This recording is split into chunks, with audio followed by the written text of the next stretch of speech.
To our television networks, we will rejoin you in the new year. But for today, since it's New Year's Eve, fuck this shit. Let's get the party started. Let's fucking go.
Can't do it. We'll do it live. Do it live! I'll write it and we'll do it live! Mister, will you please wake up, wake up, wake up, wake up, wake up?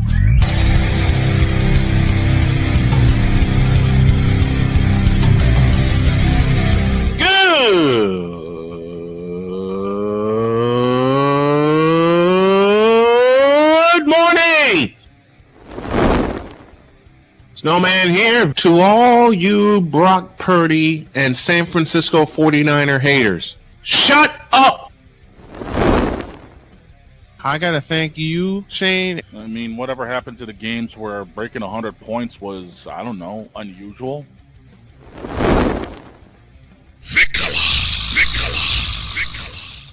There was one word to sum up the All-Star weekend. Trays. Cause we take this job so serious. Splash Brothers, yes. Ray Allen, replace him with Steve Kerr. Reggie Miller, yeah.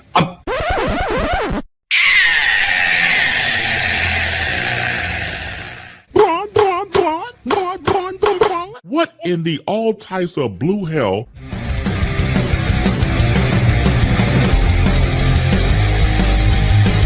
Oh yeah! Woo! Let's go. Good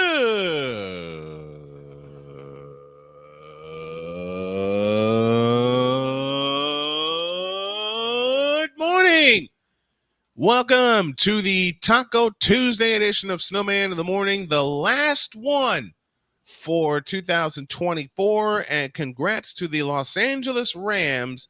They are your NFC West champions, and congrats to the playmaker, the leader of Ramley Talk, and to the LA Rams. They await their opponent in the playoffs. This is going to be off the rails, and Shane, if you would show everybody how off the rails it's going to be, please.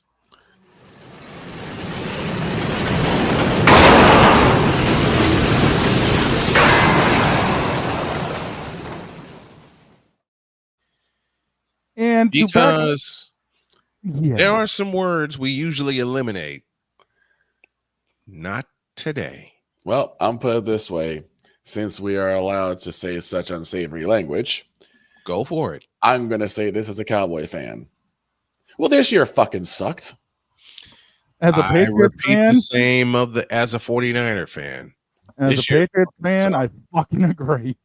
This year fucking sucked. But the Chiefs are still in it, and that's my wife's and I's other team. So we'll be following them. Ray Hamna is with us. Says peace and blessings of God upon you, Snowman. Thank you very much, sir. As I mentioned, the playmaker Darnell Solins is with us. This is a YouTube only special, and we're going to be off the rails. We are going to talk about the current stuff that's going on, including the CFP, which is fucked up right now. Not wrong. Well, fuck it. Let's start there. Let's start with the CFP because we got work to do on that one. Oh, and yeah. And Droid, I believe, is on the road. There he is. All right, there he is. Yes, sir. We are on the road. How you doing, brother? I'm doing good. I'm doing really good. Good. That is great to hear. Talking about the CFP for a minute, I did a little bit of digging and I found a nice selection from somebody entitled CFP Actually Making Sense.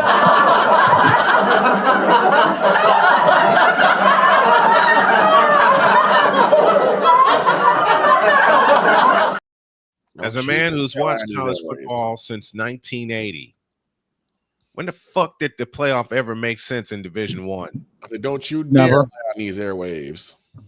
Listen. The only place in Division One where the playoffs make sense is the FCS level. Always hasn't made sense. It will always make sense. But what will never make sense is the FBS level. Yep, the Division 1A level. Yeah. I'm old school. It's Division 1A, 1AA, Division 2 and Division 2 and 3 as far as I'm concerned. Listen. The matchups that came out when they drew the matchups, and I'm staring at a Coke in front of me that I've had on this desk since Sunday. Man, drinking tea. Huh? Said not me. My ass is drinking tea. I'm trying to drown out this cold. I understand. Hey, been there, done that. I've already downed 2 monsters and I've got a 2-liter Dew getting cold in the freezer, so I got plenty of caffeine today. Yeah, I may be caffeinated myself, but especially with what I got to do tonight. The CFP is never going to make sense. No, it never makes sense because it always favors the SEC, and people don't remember that. It has always favored the SEC, and it will always favor the SEC because the SEC makes them the most money. Exactly. And how many SEC teams are in the playoff right now that are still remaining? You got Texas, you got Georgia. I think that's it. Frankly, they're the biggest draw right now. Follow the money. And the thing is, I'm sorry to say this, and I know that we love undefeated teams, but I don't think SMU played strong enough opponents to be able to play in the college football playoffs. Yeah. Yeah, I agree. Because the 4 play-in games were all blowouts. Right. Yeah. They were all blowouts. Texas absolutely smoked Clemson 38-24. Ohio State destroyed Tennessee 42-17. Yep. Penn State just demolished SMU 38-10. Beat their ass. And Notre Dame, for the majority of it, dog walked Indiana until Indiana said, you know what, we'll get it going, but it was too little too late. 27-17. That was the closest game of the 4. And that's only because Notre Dame led up in the fourth quarter just towards the end of it. Notre Dame let off the gas. Yeah, they were cruising at that point. So the playmaker flat out. I'm going to say this right now. Flat out, Notre Dame dog walked Indiana that game. We called that game. Snowman, I called that game. And the play of that game was Indiana was at the Notre Dame 17-yard line. Yep. Ready to go in and score first and shock everybody. They throw an interception. Yep. And then Jeremiah Love put the game away with a 98-yard touchdown. Yeah. That put Notre Dame I think what people don't understand is the fact that one touchdown given up can completely ruin your entire playoff run. Yes, it can. That's exactly what happened with Like Indiana. this 12-team playoffs means nothing if you fuck it up on the first play. Yeah. Yeah, because that sets the tone for the game. It does. You end up giving up a bomb play 1 of scrimmage, your whole game is fucked because everyone knows they're going to take advantage of you. Yep. And that's exactly what happened. It kills your momentum. It kills your spirits because you go out there, you're high on octane, you're ready to go. Yep. All of a sudden, a turnover comes around and you completely lose all your confidence. Now you're and Indiana was moving the football. They were. Indiana was moving the football on their first drive at will. They were moving the football. Yeah. But then Notre Dame just said, "Fuck this! We're just going to take over." Yeah, Notre Dame said that interception. Those two plays put the game away. The interception at the 2-yard line, and then Jeremiah Love's 98-yard touchdown run. Yep. Put the game away. Agent Zero in the comments. So the 49ers is downing a Coke with no smile. The Cowboys are drinking tea for the cold season. Yep. And the Patriots are downing monsters for the number 1 pick. I'll have you know, Playmaker was a Rio Juice monster. Listen, if the Patriots do get the number 1 pick, which I hope they don't, they need to have Abdul Carter, which is the projected number 1 pick, because he's an amazing defensive end for Penn State and has always been an amazing defensive end. It's just people keep sleeping on him because that's how people treat defensive players nowadays. They don't treat them like they're normal players. That's true. I would rather see him or Genty end up in New England and fucking Shador Sanders or Travis Hunter. I love Shador Sanders just like the next guy, but they don't belong in the NFL yet. No, they don't. Playmaker They need again. to play in at least the CFL to get my approval. The Playmaker again. It's the first year of the 12-team playoff. Take it as it is. Next year, I will be more critical if need be. You know, he's got a point. Yeah, he's got a point. He's got a point because the playoffs are not completed yet. We haven't seen. I think beginning with the quarterfinals, we're going to see the best matchups. Yeah. We got one tonight, Penn State and Boise and Boise State. And we got a rematch tomorrow. I thought that was tomorrow. No, that's tonight. It's tonight. Tomorrow is like Notre Dame and them, right? Yeah, I've got the lineups in front of me. Here's the full lineup for the college football playoff and our coverage therein, and it begins tonight with Penn State and Boise State. We'll kick things off at 7 p.m. with the pregame. Listen. Then tomorrow with the triple-header, Texas and Arizona State, the Peach Bowl at 1. Then you got Ohio State and Oregon. That's at 5. And then the third one to finish off the week, it's the Sugar Bowl, Notre Dame and Georgia at 8:45 in New Orleans. And we start everything with the college football showcase pregame show to kick off. Listen, I'm in the car like I'm Arrow Marks, all right? And I'm going to say it like Arrow Marks. If Penn State wants to fucking do anything special against Boise State, Abdul Carter's got to find a way to stop Ashton Genty. No one's stopping that. Listen, I'm going to say something that's going to ruin your day and Abdul Carter's day. You ain't stopping Ashton Genty.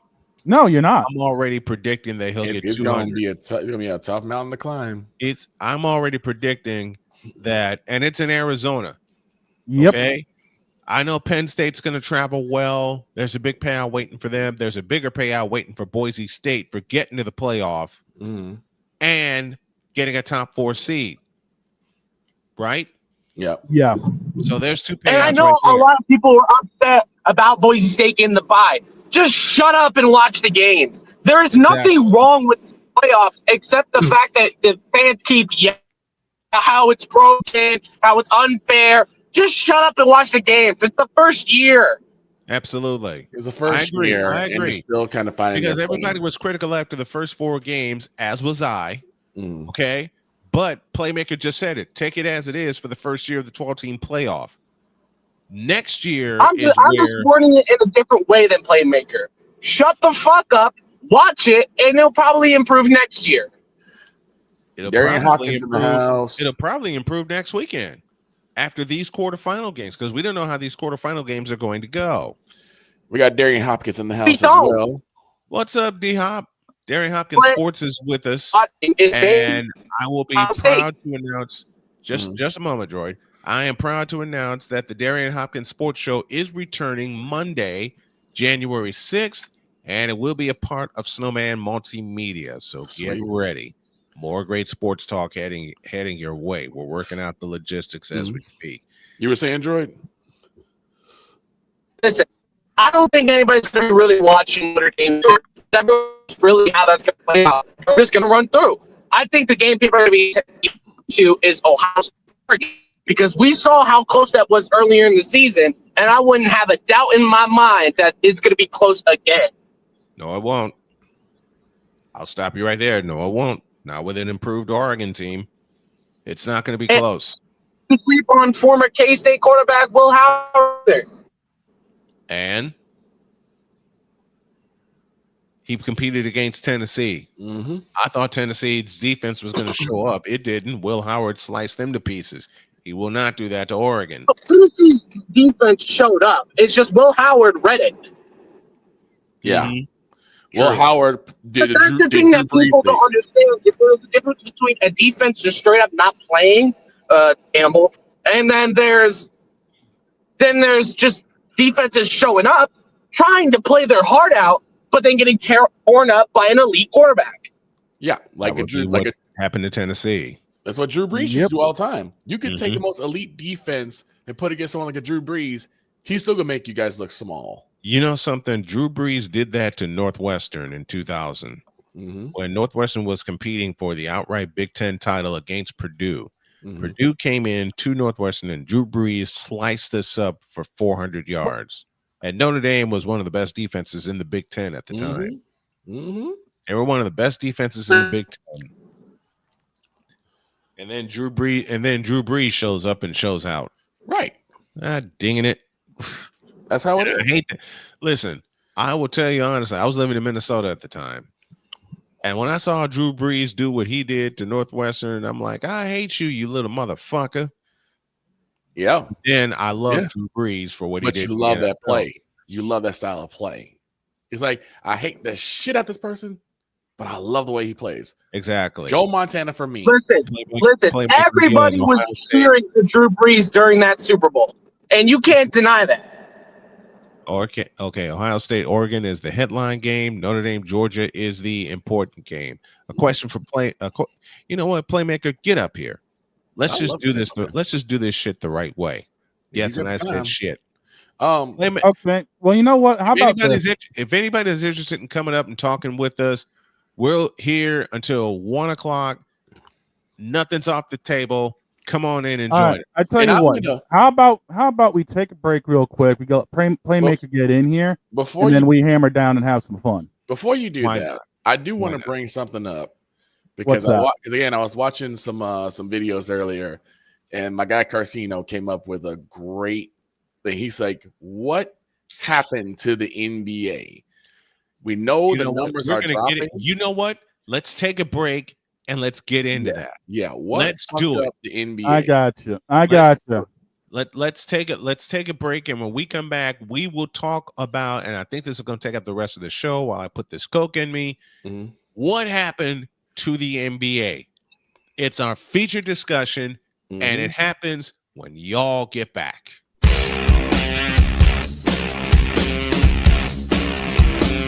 This is Snowman in the Morning.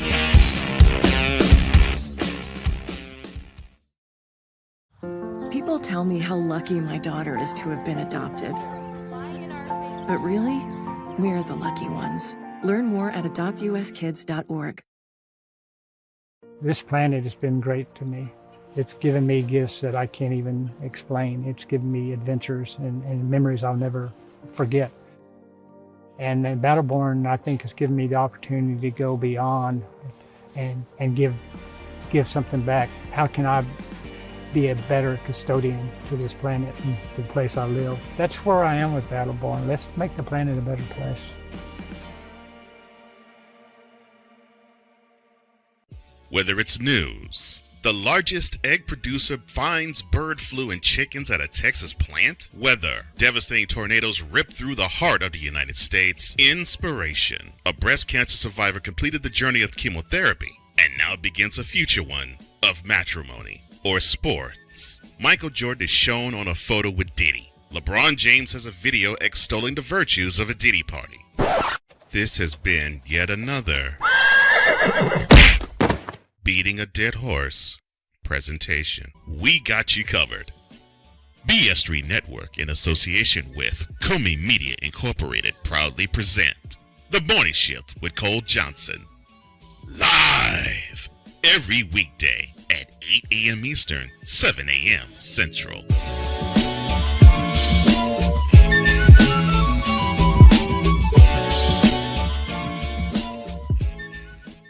Here's Here's an important message from the Diabetes Solution Center. Do you like pricking your fingers to test your blood sugar levels? No one does, but it's important to maintain your health. And now, by wearing a small remote device called a continuous glucose monitor, or CGM, you don't need to prick your fingers anymore. It's easy to use and helps you make more accurate diabetes treatment decisions. If you are testing your blood sugar 3 or more times daily, injecting insulin, or using an insulin pump, call the Diabetes Solution Center right now. And if you have Medicare or most major insurance coverage, you may be able to get a new CGM at little to no out-of-pocket cost. Shipping is free, and we'll even bill your insurance company for you. If you are testing your blood sugar 3 or more times daily, injecting insulin, or using an insulin pump, call the Diabetes Solution Center right now to learn how to end the painful finger sticks and get your own continuous glucose monitor, or CGM, at little to no out-of-pocket cost. SeatGeek is the ticketing app for fans like Boomstick Lady. No free throw is safe from the roar of her sticks. SeatGeek helps her find a seat in the direct eye line of the shooter so she can sit where her boomsticks make the biggest boom. Everybody okay? SeatGeek handles the tickets to sports, concerts, and more, so fans can fan. Join the transporter to Hades. Your butt and gut becomes one. Join the reformer of hooker whores. This is my daughter, Placenta Booty Johnson. Join the bronze car. Whenever you are in distress, take off your baseball cap and throw it in the air. Join your very own superhero of broadcasting, Chris Bass. So whatever color crayon they get, they palm it and do 2 circles, and that translates to, I can beat up black people. As she takes you through the week's paces in Baseline. Live every Saturday at 8 a.m. Eastern, 7 a.m. Central, Pacific Time Zone people, just stay asleep when this is on live and just catch the recording. Oh, I'm sorry. Exclusively on the Chris Bass YouTube channel.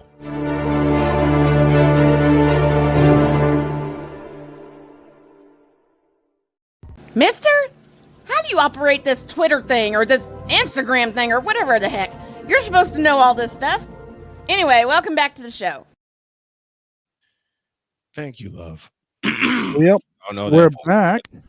Y'all know that voice. That's my beautiful Dr. K. The legendary Dr. K. I gotta share a Dr. K moment. Okay. Before we go with it. When I first introduced the commissioner and I had my shades on. Yep. I had the accent going. All it took to break character was her saying the following, and I quote, I married a man from Chicago, not from the backwoods of Mississippi. What the fuck? Yep. It was done. It was done. We were done. I literally leaned back. I almost fell out of the chair. I muted myself. Because I broke. I broke right there. We all did. I was wheezing too damn we hard. all did. I had to mute myself. We all did. After the show, we immediately signed off.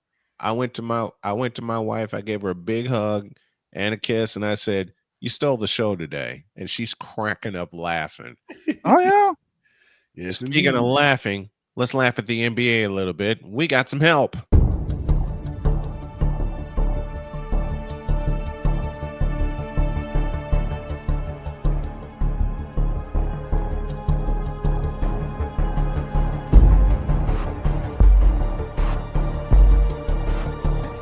Now, forgive me not knowing the brother. You got your mic black. I don't know who the hell you are. It's like you're in the broadcasting witness protection program.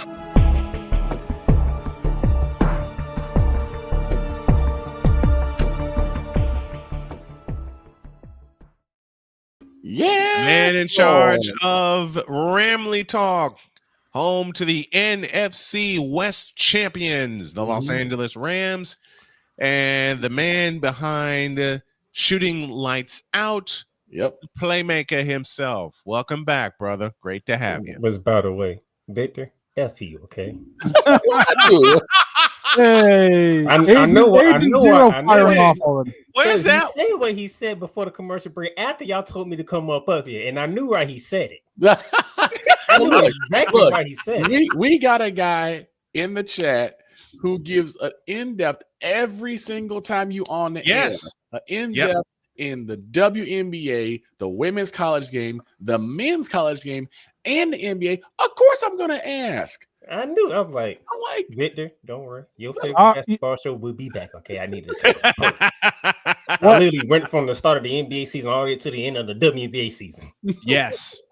You know what? And I'm a big fan. Let me tell you, Playmaker, I'm a big fan of your programming, big fan of Shooting Lights Out. I am a faithful watcher and listener to that show. I've been on that show a couple times. And if anybody aside of me can break down basketball, the man is right. The man is right here. Yeah.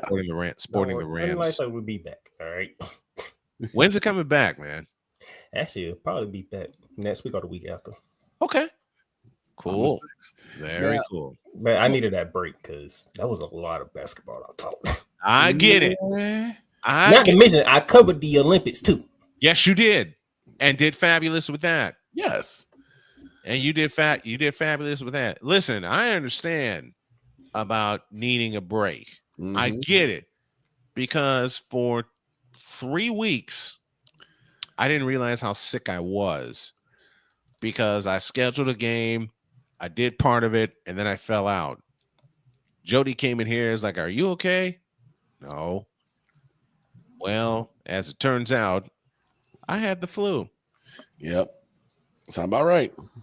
I had the flu. Yep. I didn't realize I had the flu. But then Jody said, "How many games have you missed?" And I thought about that list, and I said, "Man, I missed a lot of them." Yeah, there were a lot of games we wanted to cover. She took my temperature, and she said, "You go to bed right now." What was my temperature? 101. Oh yeah, 101. I didn't realize I had the flu. I got up the next day. I was still doing the morning show. Okay, this is while she was going to work. She's working from home now. This is while she was still going to work. Oh, I got busted. Uh-oh. I got busted the next day. Playmaker's laughing because he knows how Jody is when I got busted.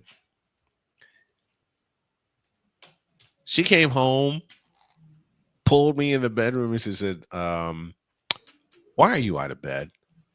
Like, fuck. You like, I got I said, am I in trouble? And she's, mind you, she's laughing the whole time. No. Where were you? What room were you in? The office. I was in my office. Exactly. That's why he got busted. That's exactly why I got busted. If he busted. was in the kitchen, probably would have messed up. I could get away with it in the kitchen. Okay, because her office is in that chair right there. Yep, I was in this chair. If I was in the kitchen, I could get away with it because her office is in the kitchen, and it wouldn't take me long to set up in there. Right. But considering the fact that I was in this chair with this set behind me, and I was on the air, and we got through the show, and I told the guys I'm signing off. I'm going to edit the show. I never made it to the edit process because I went back to bed. Jody busted me. Yep. So you were in bed sleeping, huh? Yes, baby. That's all I said. Oh, fuck. And the bad part is when I said that, Jody is laughing at you. Yes. She knew she caught you. You knew you were caught. Jody is cracking up. She said, well, what she did was she got me a whole bunch of tea and a whole bunch of emergency. That's a vitamin C compound. Yeah, it's a vitamin C compound. She said, if you're going to be on air, you must do this before you go on. Right. Tea, and you get some emergency in it. So that's when I created the Snowman Slam. Gotcha. Because I had four different teas that she bought. Lemon Zinger, cranberry, and two others. So I threw them all in a cup, threw some emergency in there, mix it together, and there you go. Working. There you go. It was working. All right. Let's talk some NBA. Hope y'all like the hat, you know. Oh yeah, I saw. Okay, we see that flex. We see that flex. I'm like, and it's the clean white one too. It's the clean white one. Yeah. I give you one. I give you one of these for your LA Rams. Rams did it. I got in the West. I got Snowman. I'm good for it. I'm good for 2024 now. See, I ain't know Ryan and Dustin was doing a No Dizzle crowd yesterday, so I went back to watch it. Great show, fellas. Exactly. Yes, love it. 1-4. Remember how people was talking? 1-4. Yep.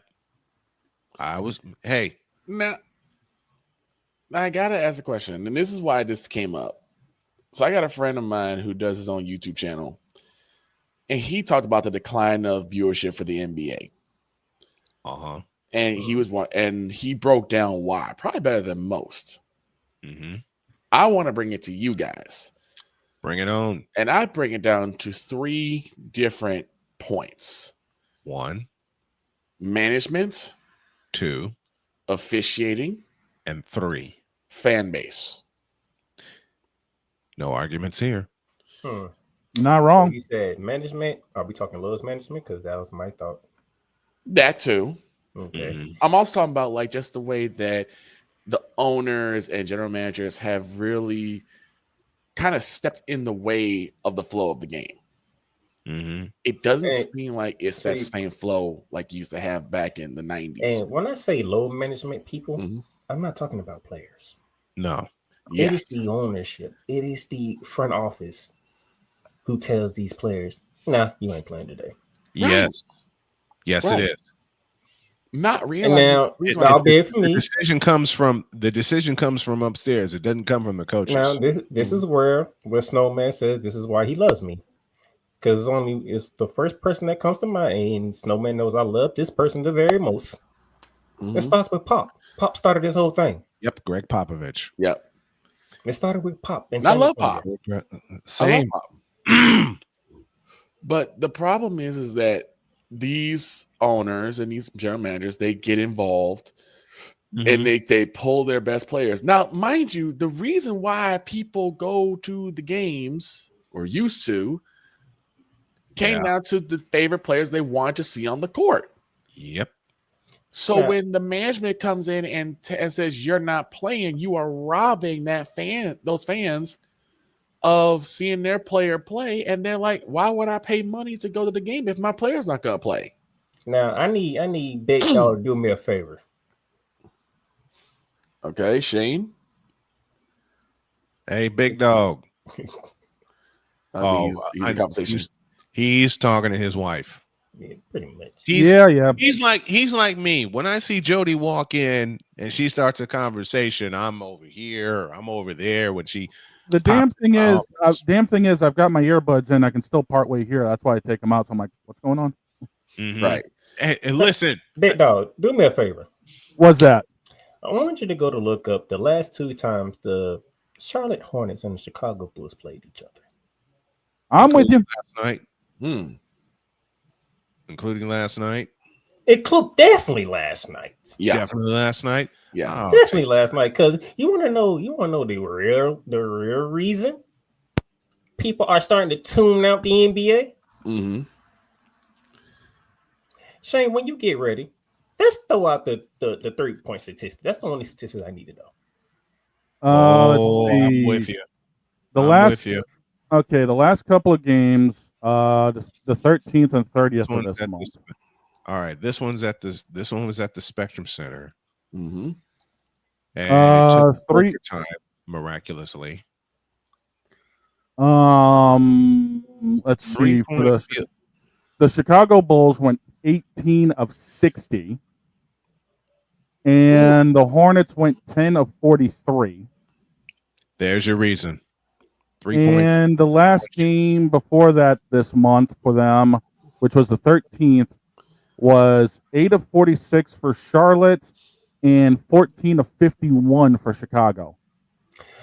So, those of you who don't know, because I want Shane to make sure y'all get y'all numbers, because I know we have fans that love numbers. This is what y'all need to understand. The last two times the Charlotte Hornets and the Chicago Bulls made each other, they combined for missing 75 threes in both games. Yep. Yeah. Yep. We do not want to watch every single team think they're the Golden State Warriors, because you're not. That's a good point. And I was going to bring that up. This brings to my second little point. Officiating. Mm-hmm. And I'm not saying the refs themselves are bad. No, they are. But the league has they are. They are. Well, I'm sorry. sometimes. I'm just going to say they are. You don't believe me? Go back and look at the WNBA. Well, the reason why I'm saying is that the league has made it so hard for these dudes to actually keep consistency of what's considered a foul or not. Which unfortunately is also why so many people are jacking up threes, because now you don't know what's a foul. You see flops everywhere. You don't know what's a hand check or not, moving screens. It's always something that changes in the game. And the regular flow of the game is turned to cinders, because it's like, what the fuck is a foul or not? Or what's a flagrant foul or not? I agree. Shout out to the playmaker. No one knows what a foul is. Shout to the playmaker. Duty noted, Victor. Duty noted. I'm gonna make my note right here. Okay, as soon as the last out comes back, make sure you put a flagrant foul in there. But the thing is, put like, a couple flagrant fouls in there, please. Back in the day, like with power forwards and centers, they knew what the job was. They knew, I'm gonna get beat up in the low post. I gotta be stronger than the next guy. Mm-hmm. Now you have a temperature over 101 and you're getting called for a foul. I mean, it's like, what are defenders supposed to do to actually be able to defend the ball carrier? And really, what do the ball carrier supposed to do? Because if they make a mistake, they end up turning into an offensive foul. Yeah. So what's the best thing to do? Sit in the back, jack up a three, and hope it goes in. This is a lot they need to do, and I will. This is the one thing I'm gonna go with the players. You heard Kevin Durant. I think it was a couple of weeks ago, saying he didn't like the format of the new All-Star game. Well, if you dumbasses did what you're supposed to do during the All-Star game, we won't be in this situation. Thank you. Agreed. Thank you. Agreed. Adam Silver is trying. I get him. He's trying something. Mm-hmm. He's saying, all right, that ain't work. Let's try something else. That ain't work. What does Anderson got to do to make y'all actually treat the All-Star game like you're supposed to treat it? Like a game. Like it's a game. Like it's a game. Play defense. Again, as I state in my open, whatever happened to the games where 100 points was unusual. Whatever happened to the games? Whatever happened to the All-Star games where a defensive stop was needed?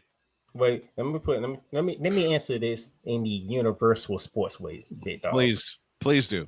Mm-hmm. There's one term that has come into sports, not just basketball, football, baseball, hockey. There's one term that come into sport that has changed everything. Analytics. Analytics. Yep. Man. Yep. You want to know why we see some of the dumb stuff we see? Analytics. There's the answer. Yeah. Because this is why. Fuck you, analytics. I mean, this is why I can't help it I can't help it, and I can't hold it anymore. Analytics has fucked up sports. The only time analytics should fucking matter is in fantasy sports. That's it. And but now these coaches are depending on analytics, New York Jets, to make personnel decisions, New York Jets. That wasn't analytics. That was Madden. It's outside analytics. Damn it. The thing is that, and then you get like again the officiating. Am I wrong? There's such a lot. Go ahead. I was going to say, next thing you know, people are going to start using MLB The Show to make moves for baseball. Right. It's just it's coming. Unfortunately, it's just a lack of consistency. It's just a lack of consistency in these calls, and so players don't know what they can get away with, what they can't get away with, and then you have all these over exuberant flops. James Harden, hello. LeBron James. Hello. Get out of my head, Snowman. It's like you see all these guys who are flopping and flying all over the place. It's like, oh, that's a foul. That's a foul. You're taking the game out of the players' hands. Victor, say that again for those of us in the cheap seats at the old Capitol Center. You are taking with a lot of these fouls that either come from flops or just complete not understanding what a foul is supposed to be. You are taking the game out of the hands of the players and putting it in the hands of the refs. You know what the crazy thing is? What's that? College basketball, men and women have surpassed the NBA all of a sudden. Yes, and that's crazy saying because the men's college basketball game was not very watchable last year. No, it wasn't. No, far from it. This turned around. I don't know when, but this year's men's basketball game. Oh my god, it's getting better. You know, and I love watching men's college basketball again. I love because last year, as Playmaker said, and he often said it during Shooting Lights Out, it's not watchable. No, I couldn't watch it. I not only watched the women's championship last year, I did the women's championship. Yeah, dude, we did a few of those games last year. Yeah, we did. Yes, and there's a reason why, because that game has a more pure flow than what you're seeing now. Look at the numbers we got for the Big Ten title game, dude. Iowa, Nebraska. Look at those numbers we got. 5,100 watch that game. That's great. Listen, 5,100. And now I got to get to the last one. This one's going to hurt. Okay. The fan base. Oh, dear God. Oh, Jesus. I understand small bouts of tribalism. I don't know if it's ever gotten this bad with the tribalism of fan bases. Oh, God. Dear It's Lord. Crazy. Are you talking about certain fan bases in particular? Yes. Well, there's one in particular. I'm pretty sure you know exactly who it is, but it's not. But he's not the only one. No, he's not. I was at school in that one. That's like automatic. They're like the Cowboys of the NFL fans. You know, I was hoping that wouldn't be the case, but you're not wrong. No, he's not. You're not wrong. And Arku said it best. NBA fan bases, most of them watch highlights, not some, most. Exactly. They don't sit down and watch the full game. They don't have time. They don't. They pretend not to have I can time. tell you right now, the fact I haven't done Shooting Lights Out in about 2 months, I can tell you how sick I am as a Magic fan. And I'm not sick in a way that the team sucks. Yep. We get decimated by injuries. Yeah, you are. And this team is fighting like hell just to stay up top of the East. Listen, those are my 49ers all year, decimated by Now, injuries. Now, I mean, to the point Victor was making, dealing with the fact that they only watch highlights. That's the danger that there is in this present world. No one has the time, apparently, to sit down and watch a full game, even if it starts at like 7, 8 o'clock at night. They just prefer to watch 10, 15 minutes of highlights. No, they do, because guess what? Everybody's watching football Christmas Day. But hey, isn't football supposed to be the NBA's day, not the NFL's day? Football is longer than basketball. Yes, it is. Isn't Christmas supposed to be NBA's day, not NFL's day? Well, Netflix had the numbers. Oh, and Netflix did. Yeah, they did. I'm glad you said that, because let me explain this to people. Go with it. Because you've seen the numbers. I'm like, y'all do realize Netflix is a streaming platform, right? Meaning it is international too.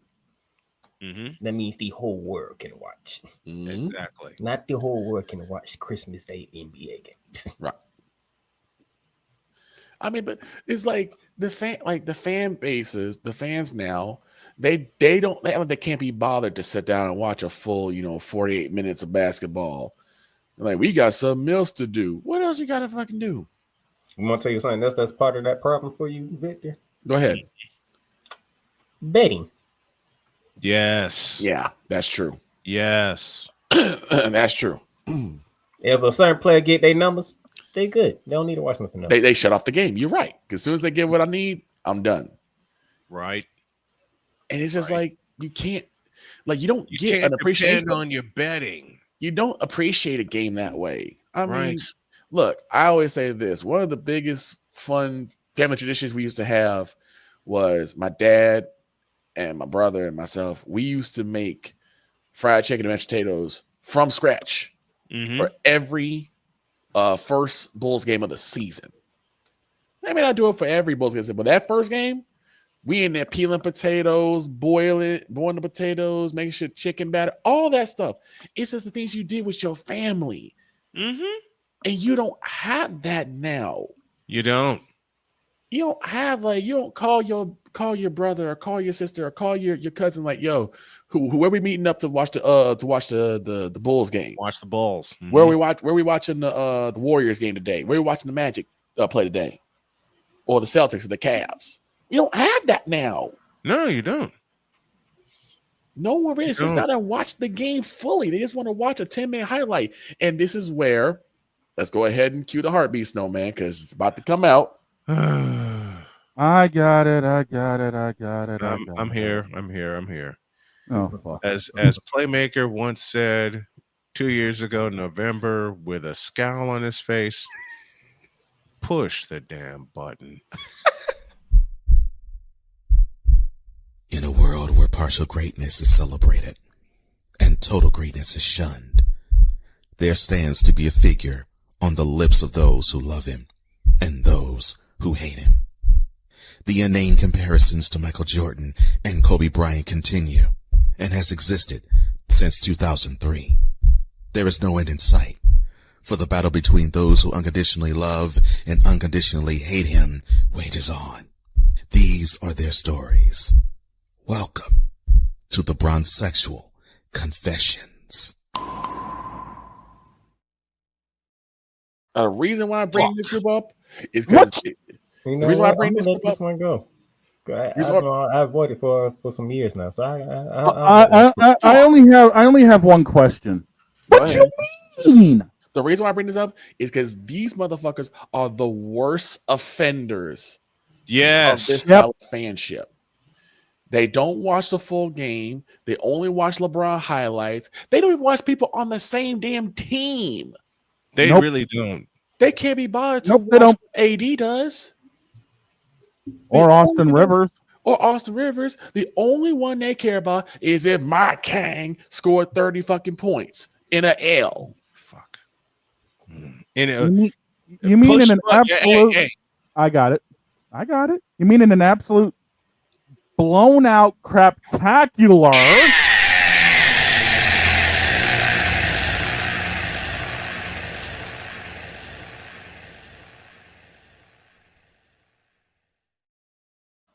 Yep. All they care about is, did my Kang score 30, 40 points? But your team lost. And when they see that he did reach his numbers, they make up some ridiculous stat. You know, Cole Johnson said it best, and I know Playmaker remembers this sentence. Praise everything that LeBron does and never criticize him. See, shit. This is why I like Playmaker on here, because he watches the game fully. As do I. He gonna give you everything. The good, the bad, and the downright ugly. Let me see. Matter of fact, Snowman, about to be the end of the year, so I'm gonna give you a solid. Let me get a solo shot. Uh-oh. Say it. Give me this camera. Do it. All right. So, LeBron James, I'm gonna give you kudos. You stood up for the NBA on Christmas Day. You told the NFL this is the NBA's day, okay? Kudos to you for that. But now, I want you to know something. You traded D'Angelo Russell for Dorian Finney-Smith. You got you some defensive help now. Now, the West is not as stacked as we thought it was going to be going into the season. You know, OKC is only 26-5. You're at 18-13. You're not that far behind. You got your coach. You got JJ Redick on the sideline, and I know JJ Redick's coaching his ass off. He's trying to get this team with whatever that needs to be done. So, Mr. James, that you came out and said if you really wanted to, you can pay another 5 to 7 years. I better see that 5 to 7 years for the rest of this season. How about that? I want to see if you can actually play 5 to 7 years, because guess what? You're 8 games back from the number 1 spot in the West. OKC is not that dominant. You already beat Memphis, I think, once or twice already, so we know you can take them. They the 2nd seed in the West. Houston, they trying to get together, but they're like getting the fights with Miami. Yeah. Luka is not healthy. Kyrie Irving's in out of the lineup, so Dallas is vulnerable. Don't get me started with the Clippers. Denver ain't looking dominant as we thought with Nikola Jokic, Jamal Murray, Michael Porter Jr. You even got Russell Westbrook. Hell, Russell Westbrook and Nikola Jokic had triple doubles. When was the last time 2 players on the same team had triple doubles in the same game? Same game. Been a while. Been a bit. Minnesota, they don't look too good. Anthony Edwards getting his numbers. He's doing his part. Where the rest of y'all at for the Timberwolves? The West is obtainable for the Lakers. I hate to say it, but if you're gonna speak facts here, the West is obtainable for the Lakers. Yes. So, Mr. James, you say if you really want to, you can play 5 to 7 years, right? Well, I better see the Lakers somewhere within the top 4 range by the end of the season. Because if not, Laker Nation. I ain't say Bron Nation. I said Laker Nation. Thank you.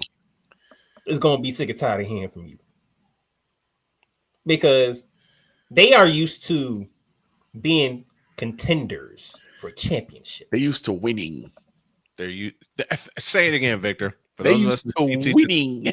For those of us in the cheap seats at the old fabulous forum, say it again. From the Showtime era to the Black Mamba era, the Lakers Nation is used to winning. Absolutely. You haven't come close to an NBA title since you won the bubble. That was 4 years ago. Are we gonna make it 5 for one of the most historic franchises in basketball history? Mind you, the team that you're chasing is the Boston Celtics, and they look like they ain't stopping no time soon. Hell no. Hell no. Speaking of one of the teams that like to shoot threes, that's their style. They like to shoot threes. It is what it is. But guess what? They gonna give you defense. It's working. They gonna give you defense. That's for damn sure. You gonna get defense, right? You going to get checked, and they hitting them. That's the thing. Yeah, they shoot up threes, but they hitting them. So, James, what you gonna do, sir? You're the face of the league. You say you want to play 5 to 7 more years if you wanted to. Well, I need to see that on the court for the season. Right. Like, I want to see people actually go crazy on social media. I ain't talking about Bron Nation. See, Playboy already came up with his version of what the Moronic Republic of Cowboys Nation is. It's Bron Nation. Bron Nation. I'm talking Laker Nation. And trust me, I know the true Laker fans. Okay, I have friends that are true Laker fans. Same. I want to see them on Facebook going stupid, like, "Oh yeah, we coming." Right. They ain't doing that. They posting. I am sick and tired of LBJ. The announcers are sick and tired of LBJ. And the reason why I'm jumping on these dudes is mainly because these the same clowns who will sit there and be like, y'all be so hard on LeBron. I'm like, LeBron can't shoot. That's not his job. LeBron don't have a low post move commit to memory. That's not his job. LeBron don't know how to defend. That's not his job. Then what the fuck is his job then? Isn't he a basketball player? No. Look, I know this. And somebody brought up in the chat, I forgot who said it. They brought up Shannon Sharp. Yeah, Shannon Sharp's one of the problems too. That's why Stephen A did what he did when he kept showing LeBron James missing the game winning shot. I forgot against who, but he kept showing it. That's number 4. That's actually the 4th issue. Broadcasting. Man, I would. Oh, you can take what? Give me this goddamn camera. Let me explain before you go in. Let me explain. Okay. The NBA today, there are 4 people that have, well, the 3 that I know of is Stephen A, of course. Oh, of course. Kendrick Perkins. Yep. And fucking Malika Andrews. Why are these people, besides Stephen A? I give to Stephen A because he has covered basketball. That's his wheelhouse. That's his table. He put it down for the NBA. I can't knock him. I may not like him. I may not agree with him, but he put his work in. Absolutely. Okay. And he don't mind calling players out if you like them or not. Exactly. Right. Exactly. Right. But Kendrick Perkins, yeah, he was a player, but golly, he don't know what he's talking about. And you can't find a more DEI higher than Malika Andrews. You're not wrong. Who I still don't think she has yet to see a ball bounce on the floor. I have zero respect for Malika Andrews. Why do I have a feeling? She's working on it. She's working on it. Why do I have a feeling I'm about to de-thaw the propane tank? No, that's saying she's working on it. She's not as bad as she used to be. But I remember she's working on it. I remember watching the game. No. With Clay, who's now Dallas Maverick. Mm-hmm. That I'm listening to the broadcast, right? And I'm watching the game. They're like, what was it? Klay Thompson, step back for 3. He's 2 inches in front of the 3-point line. Yeah, how exactly is that a step back? It's a step back, but it's not a 3-pointer. You are 2 inches in front of the line. It's like even the broadcasters are not paying attention to the game. No, they're not. Before you go any further.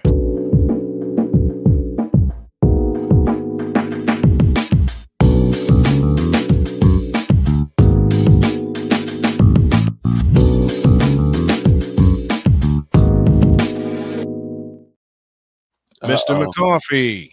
Oh, hell. And we also got somebody else with us, too.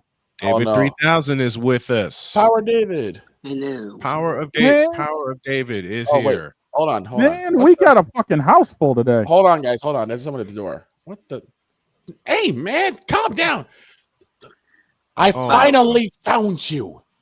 Oh, no. The no. international Irish Italiano super villain, Espresso McCoffee. Oh, there we go. You have stolen Aaron Rodgers from the Green Bay Packers. And I thank you for I do not want to hear anything about Aaron Rodgers. It was Woody Johnson's teenage son who did that. Bruh.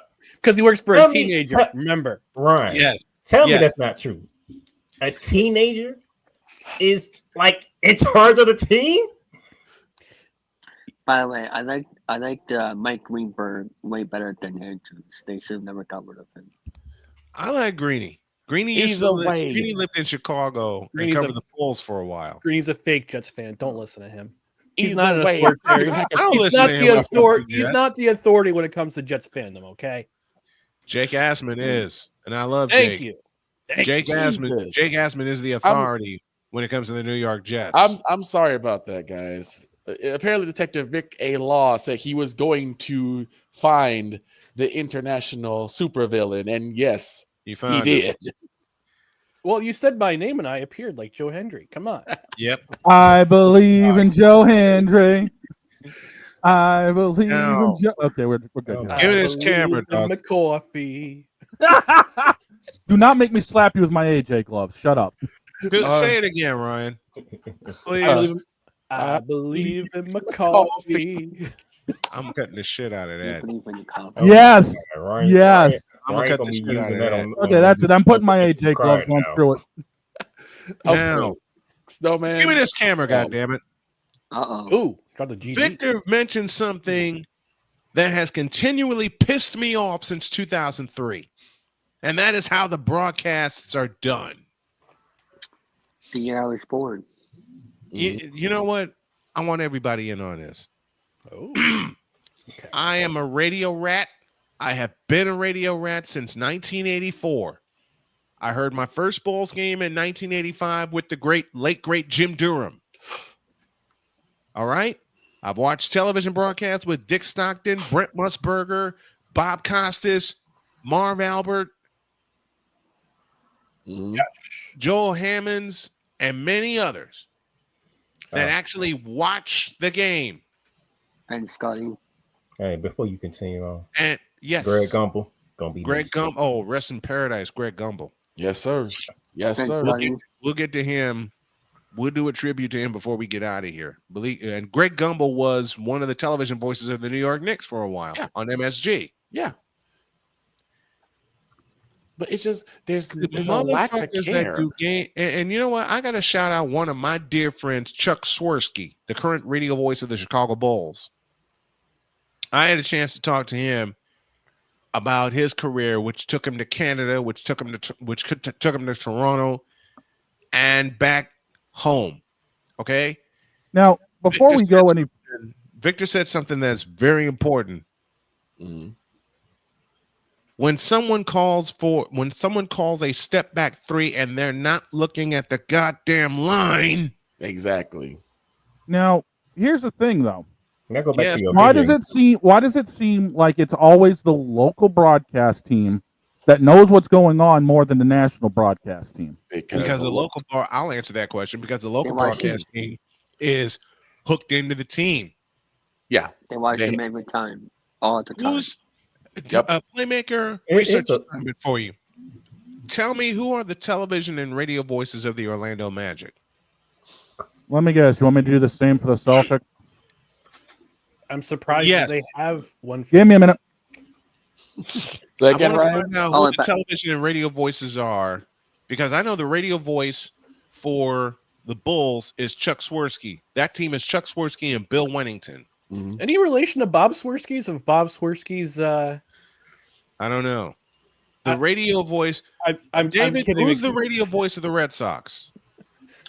Well, he's retired now, but semi-retired. So Castiglione. But right now, yep. But right now, to take his place is Will Fleming. Okay.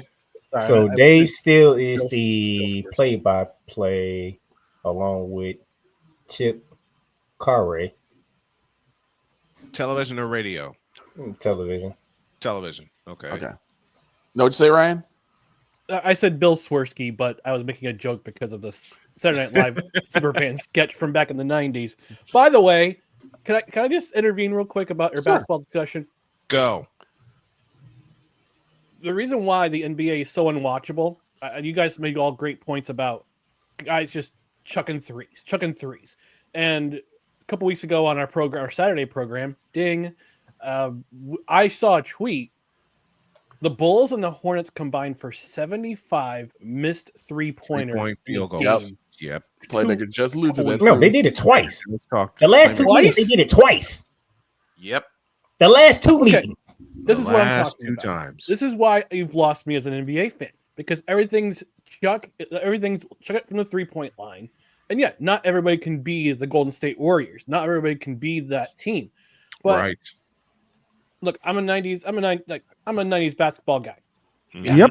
Chicago Bulls. I might throw up in my mouth when I say this.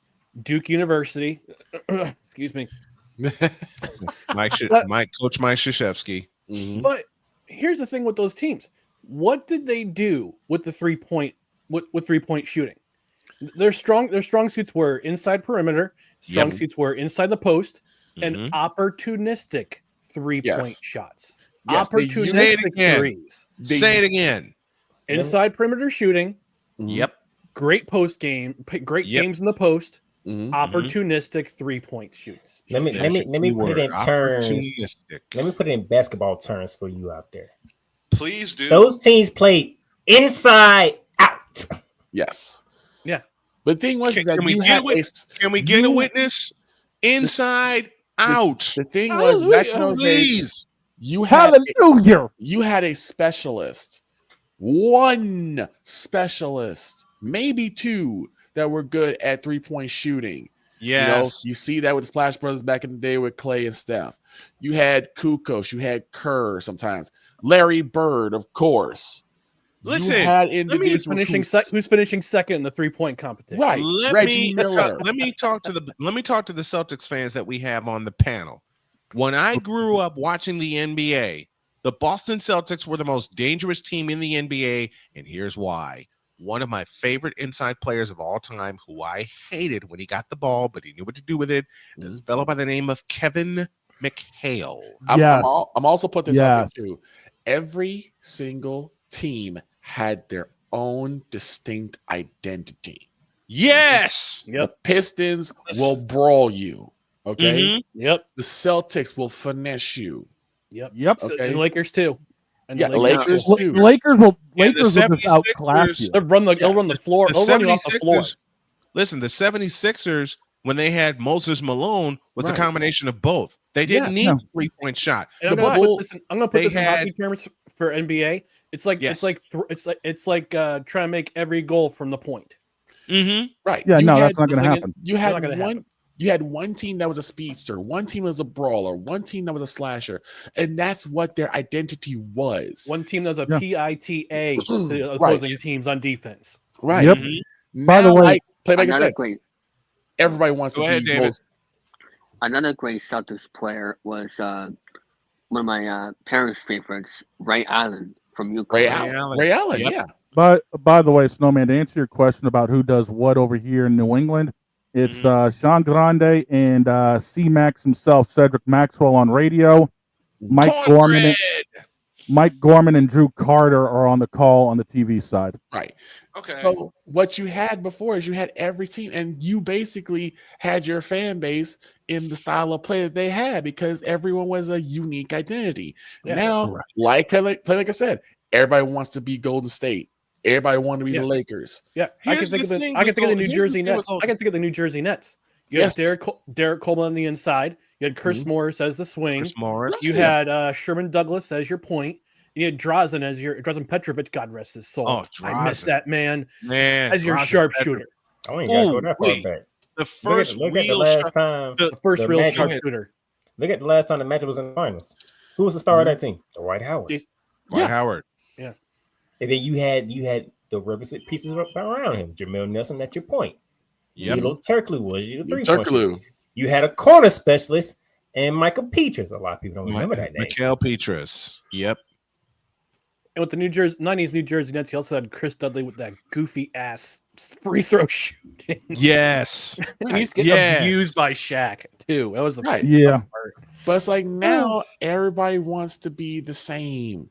There's no identity. There's no creativity. I mean, it got to the point where the damn All-Star game, which used to be East versus West, and whoever won would possibly their team would host the finals game. Now it's Team LeBron versus Team whoever's on the East. Man, my buddy BGS is in here from California. He's checking out the program. Thank you, BGS, for coming in. Here's how I describe the NBA right now, and I thank BGS for giving me this sound. Now that's some bullshit. It is. Can I get a witness in this congregation, please? Literally, BGS has it right. It's a 2K copy and paste because everyone's just hucking threes like there's no tomorrow. Yeah. Let me say this. Unwatchable. It's very unwatchable because, as Victor said so many times over, everybody wants to be the Golden State Warriors. You can't be Golden State because they actually practice what they do. It helps when you got Steph Curry was doing what he was doing growing up. Exactly. And it helped that he got drafted by a team run by somebody who knows their way around the perimeter in Steve Kerr. Well, the thing is, be yourself. Here's the thing with Golden State, and I've said this 100,000 times on this program. Everybody wants to blame Steph Curry for the ruinization of the NBA. Give me this button right here. BGS, this is for you. Everybody wants to blame Steph Curry for the ruinization of the NBA. Now that's some bullshit. And I'll tell you why. Here's the thing. Because everybody like to say the NFL is a copycat league. Every league's a copycat league. You know what? No. Let's get down to the real reason. Let me have this for a moment. Matter of fact, give me this camera, goddammit. Everybody wants to blame Steph Curry for the ruinization of the NBA. Once again, my buddy BGS says it best. Now that's some bullshit. Because Steph Curry found an anomaly, which was the 3-point goal, which was the 3-point shot, which was barely taken in a volume shooting basis. He found that anomaly and turned it into a weapon. And when Steve Kerr was hired, he saw he and Klay Thompson in the backcourt and made them the greatest shooting backcourt ever. But here's the thing. It was in the context of their offense. And that's how Golden State can beat you. Listen, Golden State can not only beat you with a 3-point field goal, but what people don't remember about Golden State, even present day, they'll slice you to pieces with backdoor cuts. That's how they're averaging 30 assists per game. So you have a situation where everyone's doing the same thing. The front office is putting their hands on the pie. The flow of the game is in complete utter tatters. People are not watching. I mean, I remember back when the All-Star game used to mean something. Dudes were balling out both offensively and defensively.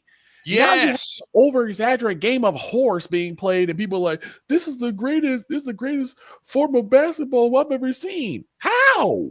Man, if I wanted basketball like that, I'd crank the sliders all the way down on 2K and play on rookie, okay?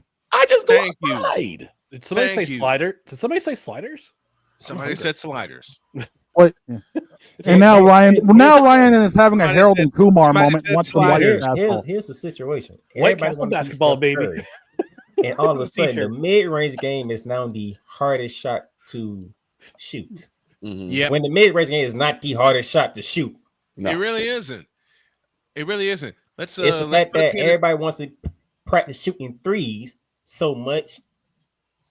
You don't work on your inside game. You don't work on that mid-range. Amen to that. Backboard, that shot off the backboard like Tim Duncan. Defense. Defense. Let's put a pause in it there. Let's take a break. If you want to come up and chat NBA with us, please do. We're talking about the decline of the NBA, why it is the way that it is, and we got a ton of reasons. And I'll leave y'all with this before we go to break. There was a sharpshooting specialist on the Boston Celtics in the 80s. His name is Danny Ainge. Anybody remember that name? Toronto Blue Jays do. Because that's the first team that drafted. That's the first professional team that drafted him. Let's take a break. All right, fellas. We're inside the second hour talking the decline of the NBA. You got to go, Playmaker? I got to go. Okay. Well, thank you. Let me send you out the right way. Thank you for joining us. We appreciate you so much. And come on back anytime. I hope to have you back weekly very soon, man. I appreciate it.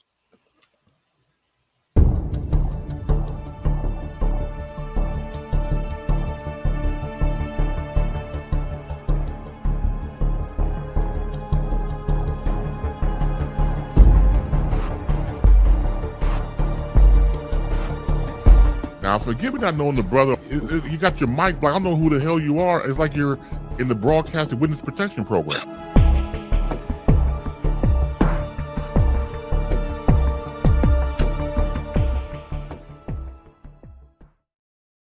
Now, before we put a pin in this, can I just say one thing? Okay. Go ahead. Let's just be real about this for a minute. The biggest reason that the NBA has gone downhill is LeBron and all his fake-ass fans. Now, you know what? Get out of our face, you thirsty bitches! In a world where logic and sense flies completely out the window, while purple and yellow glasses are donned, rises a figure who encourages ridiculous, undying loyalty. Good Lord, I'm about to throw up. This has been yet another installment of The Bronsexual Confessions. Now let's go to break. I got another. The sad part is, what's this? 1-4 playoff losses. Thank you. Damn. Oh, I got more. Hey, listen, I got another one because We I got just more. read something. I made a mistake and perused social media and found something. And Why it pissed are me you off doing that? because I found something and y'all are gonna love it. We're back Trust in me. the This one was a good one. Back in the deuce.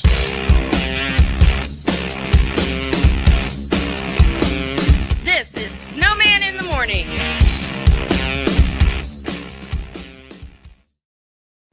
Are you ready to upgrade your coffee game? Prepare for an invasion of flavor with Invader Coffee. It's the caffeinated elixir that fuels champions, the blend that pushes boundaries. Whether you're battling deadlines or exploring uncharted territories, Invader Coffee has your back. Join the invasion at invadercoffee.com and taste the difference for yourself.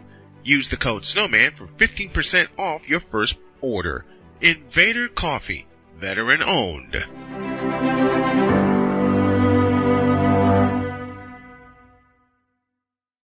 One of the great things about ordering meals from Mother of Macros is that you can do it from the comfort of your own home. Click the national or local delivery link to access the menu, and we'll ship the meals right to your door. We understand you won't always have time to plan, shop, prepare, and cook to provide healthy nutrition for your family, so the process is simple and saves you hours. We know you're busy, so our meals are professionally prepared and packaged. You only need to heat them up and enjoy. We provide macro-balanced, delicious meals, chock full of fresh, local ingredients with none of the stuff you don't want to eat. Plus, our menu changes every week, keeping your taste buds wanting more. We take care of your meals so you can worry about everything else on your list. Mother of Macros.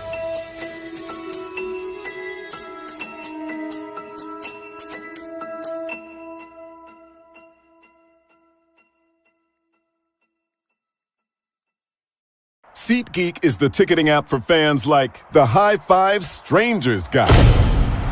Game-winning interception. First down. Just a nice, solid tackle. If you're in arm's length, you will be swapping skin with this extrovert. You see, he knows SeatGeek got him a great deal on tickets, so he can focus on what he does best, smacking palms. SeatGeek handles the tickets to sports, concerts, and more, so fans can fan. Quinn. Moment of clarity. I haven't watched BET in years. KP. Drake needs to come back with another triple platinum album. E Digger. And then you have Ray J. Like, I can't stand that River Cricket. The Guru. Okay, the level of crack she's smoking, I don't want it. BS3 Network proudly presents the Knucklehead Chronicles podcast, where from card tips to hot topics to meep of the week, anything goes. Live every Sunday at 2:30 p.m. Central.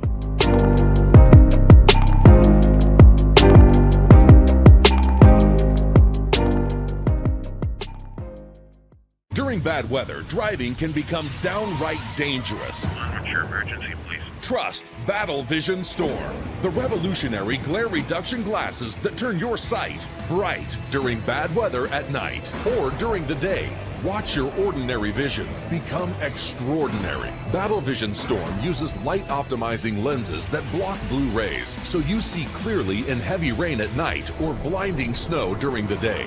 Heavy rain, snow, sleet, or fog can make it impossible to drive. Not with Battle Vision Storm. Get your Battle Vision Storm for only $19.99. But wait, due to rising costs and supply chain shortages, this may be your last chance to get your very own at this low price. There is a strict limit of 4 Battle Vision Storm per order while supplies last. Don't wait, order now. Call 1-800-483-6319 or visit battlevisionstorm.com. So call 1-800-483-6319 now. Mister? How do you operate this Twitter thing or this Instagram thing or whatever the heck? You're supposed to know all this stuff. Anyway, welcome back to the show. Man, oh man. We're having fun here. Spencer Carvonen is here with us. Hey, Spencer, what's up? Thanks for joining. We appreciate it. One of the credit right. Oh, you got to take off at the bottom of the hour? Yeah. Yeah, if it's okay. But okay. Yeah, I can say for 10 minutes. We'll talk about whatever. Okay. Then I will do this the right way. I'll get y'all involved in what I found on social media, and God help us. In a world where partial greatness is celebrated and total greatness is shunned, there stands to be a figure on the lips of those who love him and those who hate him.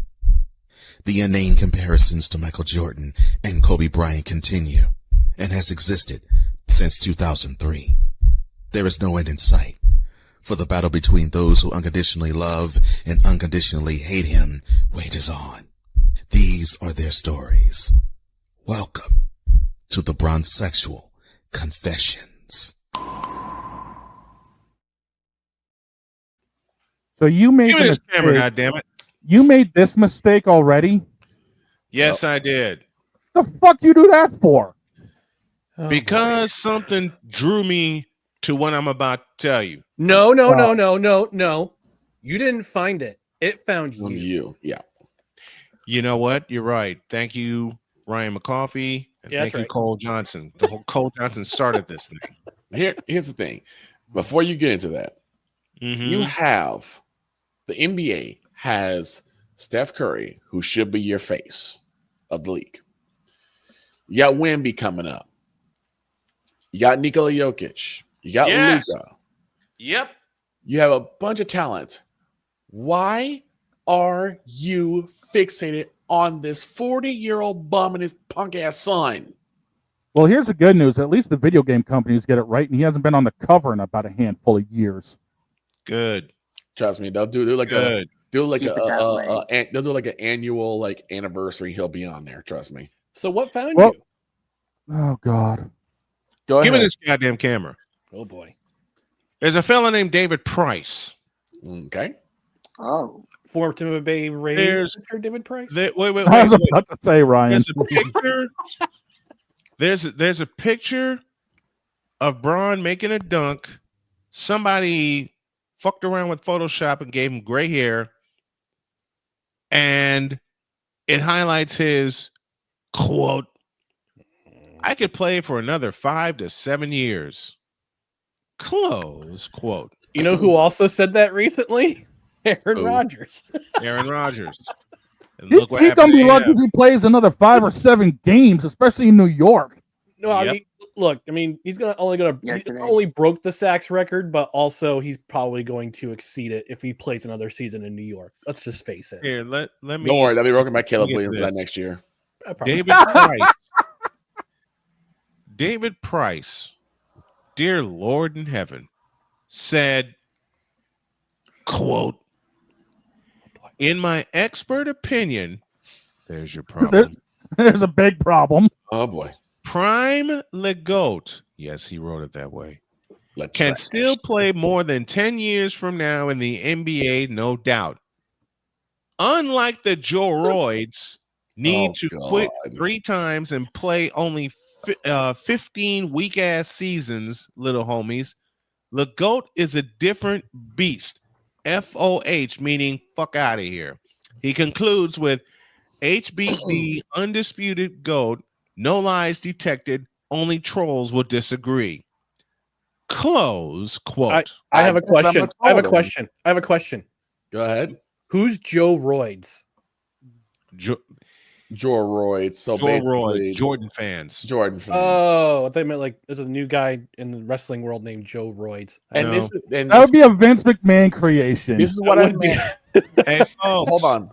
One of my dearest friends, the master teacher himself, BGS, is here. What's going on, brother? Thanks for coming on. Nothing much. Yeah, LeBron should have retired like 3-4 years ago. He should have. Yeah, when I saw this, I knew I had to come back from break with it, and now here's my response. Here we go. He says, unlike the Joe Royds need to quit 3 times and play only 15 weak-ass seasons. I'll stop there. 15 weak-ass seasons? I'll tell you what he did in those 15 weak-ass seasons. It's called 6 championships, 6 finals MVPs, 5 regular season MVPs, and he has an award that LeBron will never get. And BGS, you and I have talked about this for months on end. DPOY. Here's my in short, Defensive Player of the Year. The year was 1988. Here's my issue with this: 15 weak ass seasons. So you calling people like Kevin McHale weak, Magic Johnson weak, Larry Bird weak, Larry Johnson, Muggsy Bogues, Charles fucking Barkley, Alonzo Mourning, Different league. Bryant. Different league. Mm-hmm. Different league. Okay. The thing is, the way they play basketball now with nobody in the middle, LeBron probably can play 3 or 4 more years, okay? Because basically you have a 5-out basketball. So basically, LeBron is basically playing one-on-one. It's basically one-on-one basketball. That's really what it is. It's what Cole said a couple years ago. It's a 10-wing league right now. It is. This is something that Pat Riley talked about in the early 80s, right? When he was coaching the Lakers. With Magic Johnson. He wanted 5, 6, 9 players that were positionless. And that's basically what you have now. I mean, they're not all 5, 6, 9, but they're all positionless. Like I'm looking at what's his name, Wemby in San Antonio, man. Wembanyama. That's like He's dribbling. He gets the rebound, dribbles up the basketball, and goes to 3-point line, shoots the 3. Okay, that's what it is now. Go ahead. Right. No, I was gonna say in hockey terms, it's like Scotty Bowman introducing the torpedo system back in the mid '90s with all the Russians on the line playing just basically inner circling. Yes. Yeah. Mm-hmm. Well, you know who's playing what position. There are no positions. What you got is that's where like 3 years. I think the Celtics was when they won their championship. I think that's when I stopped watching, is because what you have is 5-out basketball. You got 5 people on the 3-point circle, all with their hands out. Mm-hmm. Okay, that's what you have, and you have whoever has the ball playing point guard. And there's no positions like the power forward used to be the low post beast. Yeah.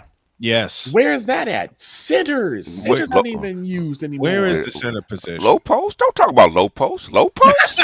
That's a swear word. Don't talk about low post. We're talking about low post. What are you talking about? What are you talking about? Low post? I forgot to say Wait a minute. Isn't that the new cereal that's coming out? Low post. Don't talk about low post. That's a new cereal for the NBA. That's a new cereal for anti-NBA. Low post. You got 7 foot center turning into slashers, man. That's the Walmart great value brand. Right. Coming out on a T-shirt soon. Yeah, we got a bunch of 7 foot small forwards in the league now. We do. Kevin Durant, Golden Crisp, Yellow Crunch. Anyone? Yeah. Back to the point that I was making here with this asshole. Hey, I'm right here. He could play. What the fuck I do? You love the Boston Bruins and Tuukka Rask. Ooh. That's what you did. Anyway, shut up. Brian Bickle and Dave Bolin lit him up in 17 seconds. Shut up. That's why you throwing alley-oops to the point guard now, man. That's how ridiculous it is. Derrick Rose, anyone? Hey, Derrick Rose, anyone? But Derrick Rose had a for 6 years in Chicago. I'm looking at this a 7 foot center throwing a alley-oop to a 6 foot 1 guard. To a 6 foot 1 guard. I said, what universe is this happening? You know what? What type of fucking alternate reality are we in? I've seen it so many times, and it kept happening with one Derrick Rose. Yeah. Yep. Derrick Rose was catching alley-oops from Omer Ashik. And to my buddy Stacey King, Ashik and Destroy. Yep. But it's like again, you saw that weak ass seasons or weak ass genre. Bruh, it's vanilla, man. It is, man. It's Costco vanilla ice cream. That's what it is, man. It ain't even that good different. If you go on there, that's Dollar Tree ice cream right there. Say what? If you go on air tonight, BGS, I want to hear that. I'll send it to you. That's what the NBA is. It's Costco. It's Costco vanilla ice cream. That's what it is. We're Costco guys. We have vanilla ice cream. I know exactly. They only sell one flavor, right? It's vanilla. This is all over. Wait a minute. There's Costco all over Southern Indiana. Kelly and I have seen them. Okay, it's not Costco. That's it is good. It's good, but it's not. There's no variety. It's not. No, thank you. There's no variety. It's Dollar Tree vanilla ice cream. Man, this segment is going to get the shit cut out of it. You damn tram cut the shit out of it. That's Dollar Tree vanilla ice cream. Ryan's got a Ryan has to go. I got to run. So we'll send it. But by the way, if there's one guy who with silver hair who should be celebrated in the sports world right now, it's a man who's 25 goals away from breaking Wayne Gretzky's once thought impossible goals record. No, don't say that. Don't say it, man. That's blasphemy. Okay, that's blasphemy in Los Angeles. The points record is going to remain. The points record is going to remain, but the goals record, I think. Right. I'm hoping we see history this year. But all right, but yeah. Get on out of here, thanks, Ryan. fellas. We love Happy you. New Thanks Year. for coming I in. got Happy it. New Year. I got you.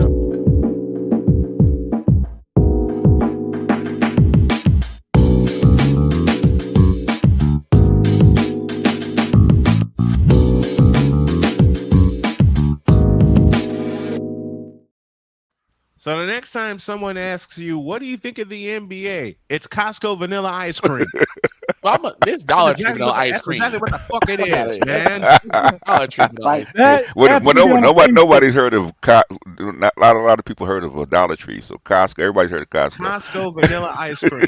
Here's the thing, that's going on a T-shirt. I would love. What I would absolutely love is some of these Cracker Jack fans to come out their face, come from behind the keyboard. Because I know all these guys talk about this stuff behind the keyboard. Come out from behind the keyboard and say that to someone like a Kevin McHale. Say that to someone like a Tim Duncan. Say that to someone like a Charles Barkley. Charles Barkley would still knock someone's head off. I would love to see someone like Larry Johnson. Can you imagine Shaq in this league, man? 200 points a night. I'm calling it now. 200 points a night. Listen, can you imagine Michael Jordan in this league right now? 2,000 points a night. Thank you. Ron Michael would dominate this league. Michael would do in this era what he did for 10 seasons in the old school. With nobody in the lane, I mean, he would have no trouble driving to the hoop. No. No problem slicing. And that's the thing he would do most. That's the thing he'd do most of the game is drive. And when they finally got someone in there to try to prevent him from driving, he'd just step back. Yep. By the way, the NHL is a way more tougher playoffs than the NBA because you have to go through a whole bunch more than the NBA. You do. And also the overtimes in the NHL, it doesn't mean no ties for points or whatever. It's actual for real, and there's many overtimes in the NHL playoffs. See, it's way more tougher. Here's the other thing, and Cole Johnson pointed this out, and BGS was in on a conversation that we had about the NBA a year ago. In 1987, Michael Jordan averaged 37.1 points per game. Many years later, people are over celebrating James Harden averaging 37 points per game. Charlotte Harden, the Stay Puft Marshmallow forward. The Stay Puft Marshmallow forward. Here's the difference. James Harden took over 400 threes when he averaged 37.1 points per game. You know how many threes Michael Jordan took in 1987?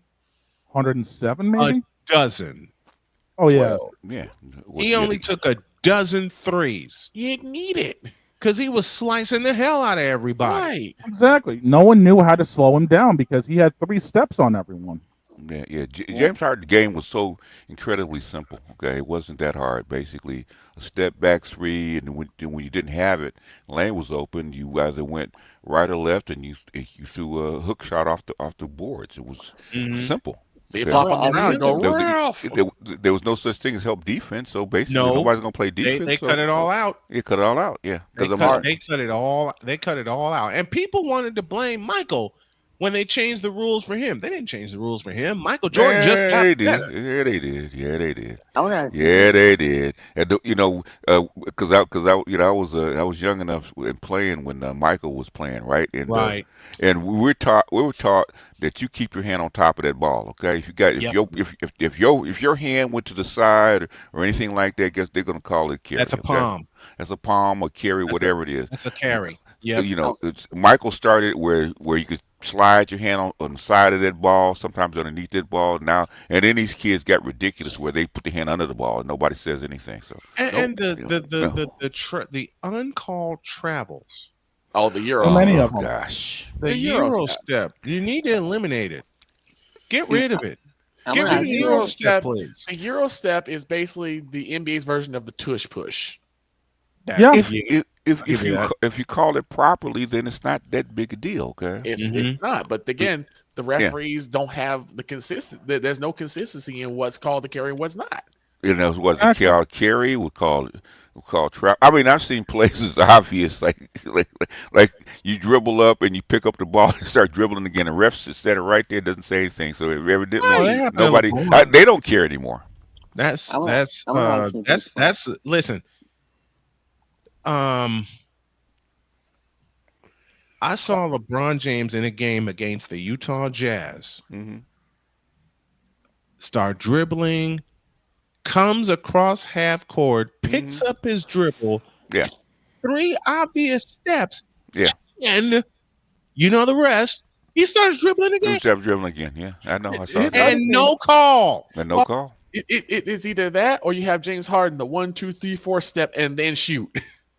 Yeah, I was about to say, it ain't no step back. It ain't no step back with Harden. It's like a full travel back. It is. David, to you. It kind of reminds me of the game I just saw on Christmas with Houston, right? Basically, the Beyonce game, right? Where where they just said to, basically, I know they're all drunk or half drunk, they're all hungover, and we just have to show up because we got to be on TV. And I'm getting that way with the NBA. We just have to be on TV. Yep. I get that way too. David, David, let me go to you. I want to ask you this: other than Michael Jordan, who is the second best NBA player of all time to you? Other than LeBron, not included. It would be Chamberlain. It'd be Chamberlain. You can go Chamberlain. You can go Kobe. You can go Dr. J. Kareem. You go a whole bunch of people. Yeah. There's a whole bunch. For me personally, I went from. In a true GOAT conversation, there's so many people that shaped the league up to where it was. Yes. In the 90s. It's a generational situation. It's a generational. I grew up. Chamberlain changed so many rules. He did in the 60s. But for me, growing up, late 80s, early 90s, and then seeing Michael's full career basically, and then watching Kobe, it's easy to go Michael, Kobe, 1-1A. Yeah. My wife got me a shirt as I sent it to the boys in the group chat. My wife got me a shirt, bless her heart, with Michael Jordan and Kobe Bryant. Yeah. And I saw that. The way she did it, she got me a bunch of sweaters because I take a blood thinner and I'm constantly cold, so I'm always wearing sleeves. She got me a bunch of sweaters, and then right in the middle of that was that shirt. Yep. Yeah. Which is why I'm always disappointed in LeBron is because he's so physically gifted. Yes, and I know he's an athlete. He's a hell of an athlete. Yeah, he's probably one of the most. I think since Chamberlain, he's probably the most physically gifted athlete I've ever seen. But absolutely, he doesn't know how to utilize it. He doesn't want to utilize. It's not. He does know how. Okay, he doesn't want to. Thank you. He doesn't want to utilize. He's called lazy. Okay. He's called lazy. Okay. David, say it again, BGS, for those of us in the cheap seats at the old forum. He's called lazy. I saw LeBron beat the Golden State Warriors single-handedly, man, when they pissed him off. Okay. Yes, they did. And that's one of the rare times LeBron actually showed up. He showed up and tried, yeah. This is what I mean when it comes to like the tribalism and how bad it's gotten in the NBA. Mm-hmm. We've rarely everyone has their favorites, whether it's Bird, Magic, Kareem Abdul-Jabbar, whether it's Moses Malone, whether it's Dr. J, whether it's Michael Jordan, Kobe Bryant. But everyone's like, yeah, Kobe was nice with that. Oh yeah, Moses Malone was sick with that. Wilt Chamberlain was amazing with that. Only these motherfuckers, the bronsexuals, will sit there and be like, oh, they ain't nothing. It's only my king. My king was the best to ever do it. Oh no, I like, wish it was. I wish it was the case, but the thing is that I've been around people like LeBron mentally, okay, and if LeBron would blow people out of the water if he worked half as hard as Kobe does. Thank you. You're not wrong. He'd actually have like 6 to 8 chips if he worked half as hard as Kobe. He probably would have 6 to 8 chips. Yeah, people don't know how exactly how. I remember I was listening to I think I was listening to what's his name, Agent Zero. What's his name? Playmaker. Gilbert Arenas. He was saying that in his, I think it was his second year, right? And he wasn't playing, right? And then somebody sent him a workout tape of Kobe, and they said Kobe's getting up at 5 a.m. in the morning and running, and then getting into the gym at 7 and running stairs and shooting. And he said, "Bet." He said, "That's what I'm gonna do." And he said he was in the gym, running stairs, right? And the trainer came and said, "What the hell are you doing?" And he said, "I'm not playing. I want to get better, so this is what I'm doing." And he was like the 10th man on the bench, right? Okay. He said 3 weeks later I was starting. It's because I actually cared. I was actually working out, and basically, and so Gilbert Arenas found out that if I just turned it up and started working hard, right? And Gilbert Arenas says all of a sudden became an all-star because he actually worked at it. Yeah. Go ahead. To me, the biggest missed opportunity for Derrick Rose was that he didn't work with Kobe, because I think at one point he was given an opportunity to go to like a camp with Kobe. Yeah. And he didn't take it. Yeah. But because I played like Derrick Rose, right? And I know that the way Derrick Rose plays is hard on your knees, and you only have a short shelf life. Okay, the way he plays, he's a slasher, he's a leaper. And he plays, and he plays on quickness because he's quicker than everybody else. But the thing is, that takes a toll on your body. Yeah, and we saw it. Yeah, you saw his knees. We saw it in 2012 when his Achilles finally gave out. Yeah, it's like you said, BGS. He's a slasher. He loves getting to the hoop. He's a leaper. He loves playing above the rim. Yeah. I had a chance to see Derrick play since his sophomore year at Simeon in Chicago. Yeah. He was that way then. Yeah. He's a half step faster, quicker than everybody else. But things that takes its toll. So I said, I looked at him and said, "Man, you got 8 years at best. Yeah, so you better make the best of it." It's wonderful that Derrick wound up playing 15, but he did it with different. But he did it with different teams. Yeah, he played 15 years with like 5 different teams. Yeah, he had about maybe 5 really good years, and then after that, and those years were in Chicago. Yeah. Yep.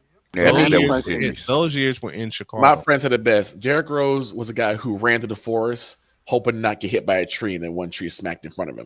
He just there's certain players the way they play is they have a short shelf life. It's like a running back that runs up the middle and uses power, right? Okay. There's only so many hits you're gonna have. Okay. Right. I highlight Roger Craig with his crazy knee action.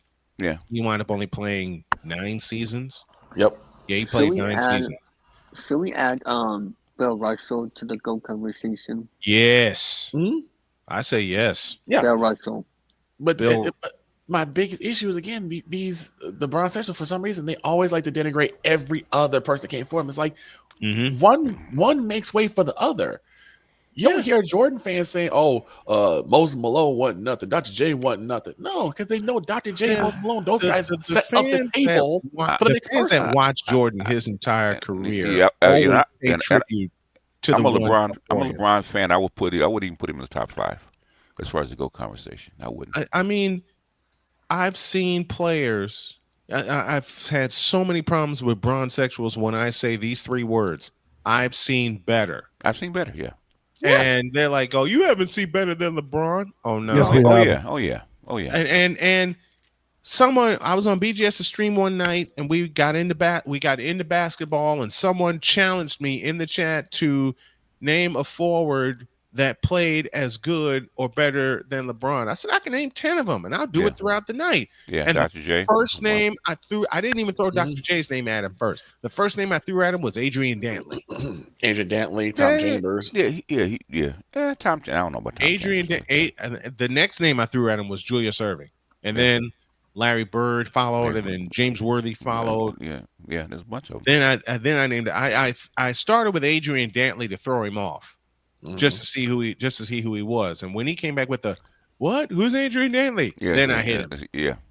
Then I hit him, and BGS was cracking up because I kept hitting him with Hall of Famer after Hall of Famer after Hall of Famer, just at the forward position. Yeah. And then finally, before I signed off, I said, "There's your list. Don't fuck with me." Well, again, it's like, why do you need to denigrate one of the guys that came before you, just to say that yours is great? That must mean you're not really confident in the greatness of your player. I mean, Dominique Wilkins was a better player than LeBron. Dominique Wilkins. Yeah. Dominique Wilkins. One player I kept throwing at people just to piss them off who played the forward position. Tom Chambers. Mm-hmm. He's solid. With Tom Chambers was absolutely solid when he's solid. I wouldn't put him as Hall of Famer, but he's solid. Yeah. But Tom Chambers had an inside game and he had an outside game. Yeah. But he rarely used his outside game. I should say behind the 3-point line. He could shoot the mid-range from 15 to 18 feet with no issue.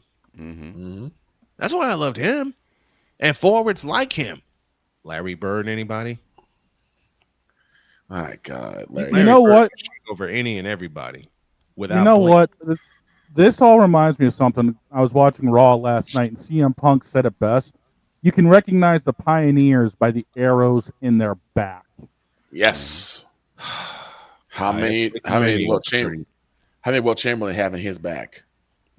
Ooh. How many did Bill Russell have in his back? Bill Russell. How many did Kareem Abdul-Jabbar have in his back? How many did Larry Bird have in his? How many did Larry Bird, Magic Johnson, James Worthy, Scottie Pippen? Pete Maravich. Pete Maravich. Yeah. People don't talk about Julius Pete. Erving.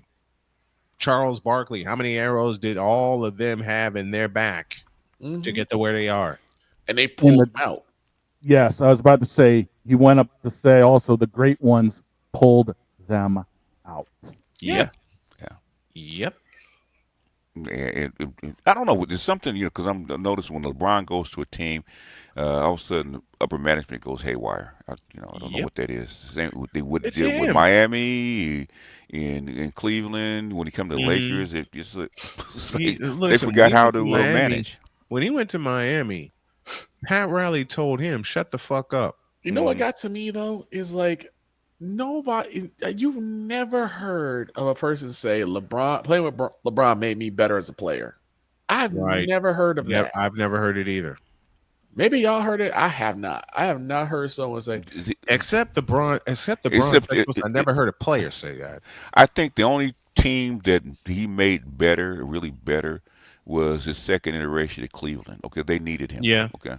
They're not even a playoff. They weren't even a playoff team without LeBron. Okay. Well, they had when LeBron returned to Cleveland in 2014, they had other pieces at the time that were there. Yeah, but even then they were a mediocre NBA team without LeBron. Okay. True. Like they gained Kyrie because they're like, it's gonna be Kyrie's team and he's gonna be the front runner. Then next here comes LeBron. We've seen Kyrie by himself on other teams, and Kyrie's not that guy. Okay. No. He's a good piece, but he's not that guy. He can't carry a team. This is what I say about Kyrie Irving. He played a grand total of 11 games at Duke University, and then he faked an injury, and then left Duke for the NBA. And Mike Krzyzewski simply said, "Don't let the door hit you in the ass on the way out," while he was shaking his hand. Yeah. Kyrie's a great one-on-one player, and that's his issue. He's nice. He's an ISO guy. Yeah. He's a one-on player. Which is nothing wrong with a one-on-one player. Okay. No, you don't mind having an ISO. I mean, I think Iverson was an ISO player. Yeah. Iverson was, but one thing Iverson did was play defense. Yes. Mark, Allen Iverson led the league in steals twice. Yes, twice. Yeah. And basically, he was an ISO player, but Larry Brown basically told him, "I want you to be an ISO player." But like you said, BGS, he played the hell out of defense. Yeah, he played defense. Allen Iverson would be like Dennis Rodman today. Like he would be today's version of Dennis Rodman. Just a bully. Just a straight up bully. Here's what I loved. What I loved about AI is what BGS said, played defense. Matter of fact, he and Michael Jordan are the only two players in NBA history to lead the league in scoring and steals multiple times. Yeah. Allen Iverson did it twice. Michael Jordan did it 3 times. And Michael was the first to lead the league. Oh, by the way, Bronzexuals, I pointed this out. Bronzexuals have looked it up and they tried to debate me on this. Michael Jordan was the first to lead the league in scoring and steals. And a Bronzexual came up to me when I was saying that, and he said, "I bet you can't tell me the year he did it." Of course I can. 1988. Why does that matter? You know find some way. Listen, find some way to try to get you to BGS. You know how these Bronzexuals work. You know how these Bronzexuals' minds work. They try to get you another way. Like, I can get them this way. I bet you can't tell the year. What? And listen, I'm serious when I tell you this, folks. A Bronzexual, give me this button here. Wrong button. So one day, and I didn't even try for this. I didn't even think about this. I didn't want this to happen. But it happened. I had a conversation with a Bronzexual. What you mean? What the fuck do you do that for? He came up to me. He approached me. I tell y'all all the time, I don't look for this shit. It finds me. He came up to me. He said he heard my show. I shook his hand and said, "Thank you." And he said, "But you're wrong about LeBron." In what way? Then we started talking about defense. And I said, "Okay, I'll tell you 2 achievements defensively that Michael Jordan has that LeBron will never have." And then he said, "Well, LeBron's got all the defensive achievements." No, he doesn't. No, he doesn't. He said, "Well, what?" He said, "Well, what doesn't he have? What doesn't he have? I dare you to tell me." Michael Jordan has led the league in steals, and in 1988, he was elected Defensive Player of the Year. Yeah, it was. Matter of fact, Michael Jordan led the league in steals 3 times. Only player to do as such. Yeah, that's one. The greats. As slow as Larry Bird was, Larry Bird played defense. Yes. Played the hell out of it. Yeah, as slow as he was. Larry Bird was not a physically gifted defensive player. No, but he worked his ass off. Yeah, and LeBron. I just look at LeBron, over his career, man. I said, if you just tried, if you just cared. I remember. I don't think he cares. Yeah. I remember. There we go. 104 playoff losses. 104 playoff losses. I remember a special. I remember a special with Kobe Bryant, and it was showing him this. I think after his one of his knee injuries, and he had surgery on it. He was holding his daughter while on the phone while walking on a treadmill. Yeah. Yeah. Even taking care of his kid, he's still working to get back to being in shape with the ball. And that was just Kobe's game. He outworked you. Yep. I remember. Didn't give a fuck. I remember the year that Kobe broke his hand, right? Yes. And he couldn't use his right hand for maybe 2 months, right? Yeah. Because it's in the cast, right? He was working out with his left hand. Yes. Yep. And that's what made him more dangerous. Yes. Yep. Now, this reminds me of Kobe's last game with the Jazz when he was playing the Jazz. You would have figured, send off game, Kobe would have been happy, 20, 30 points. Yeah. No, motherfucker goes off for 60. 60. Yeah.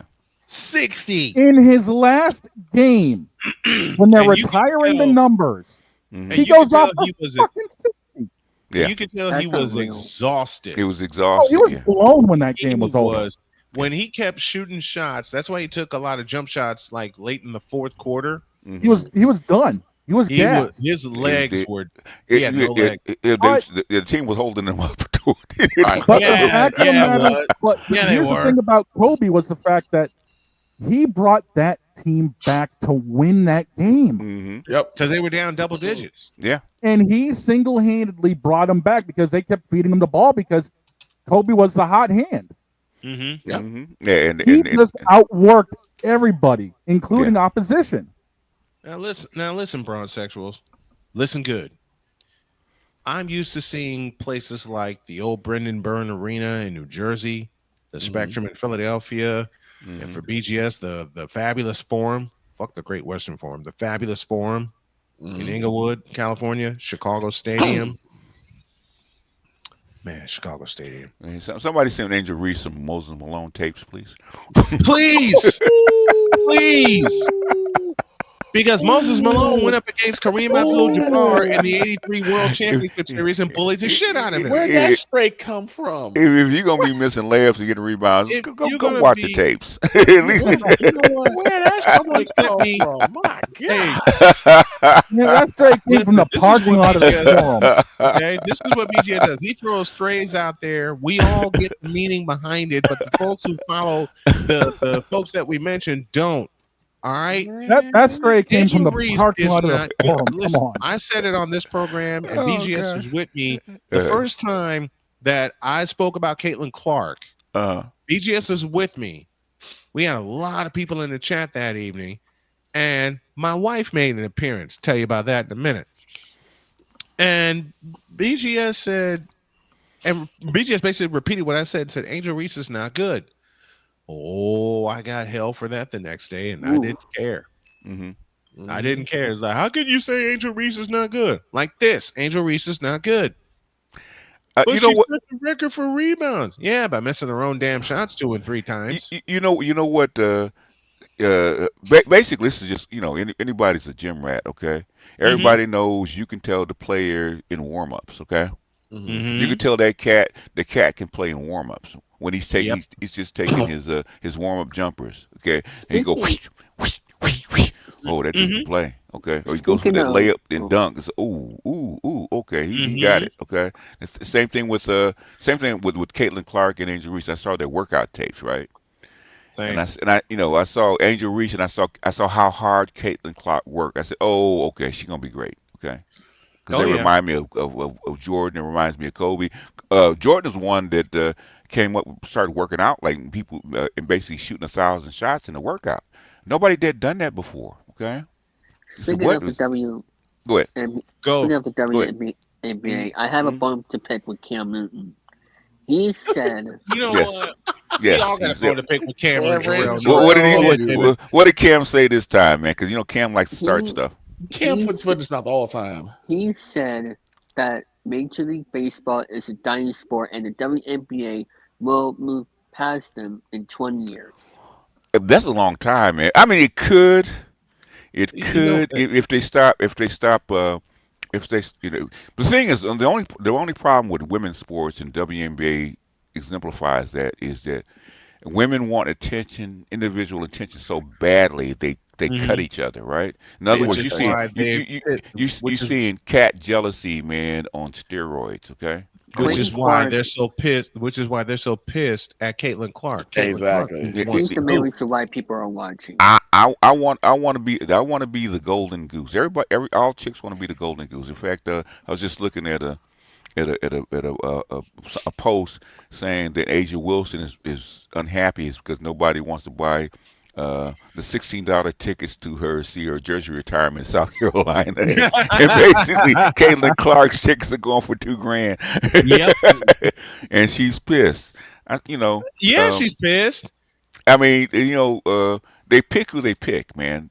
Basically, whoever catches fire, man, just like I'm sure there's a lot of people that got pissed when Jordan and Bird came into the league, man. These guys ain't done nothing. They just got here. How these guys?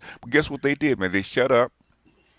They gave them the ball and said, "Okay, you guys gonna open the door for us," and they did. Yep. I mean, same thing with Jordan, man. When Jordan first came in, who's this dude, man, coming in dunking and get this big shoe deal and all this kind of stuff. But guess what they did? They said, okay, we're gonna test him out, and basically, and if he's gonna kick open the door for us and bring us more money, guess what we're gonna shut up and get behind him. Exactly. Yeah. Exactly. Yeah. But people don't. But people of today don't want to hear that. Yeah, one thing the W is good at, man. I think we said this, Snowman, is basically if they sell clothes and they sell drama, okay. Yeah. And that's one thing the NBA is good at, man. They're a The game is for walking 2 reality hours. show. Off the court, man. All the drama that goes back and forth, and who said what. Basically, like I said, Snowman, you should have started a show this week in the W, man. Just all the I behind the did, scenes but drama. then I started that. I just couldn't consistently carve out any time. Okay. To next year, I'm going to. How do I put Snowman? The gynocracy is real. You know what? You know what? I'll do. Let's have some fun. We're gonna go over 2 hours. Let's have some fun.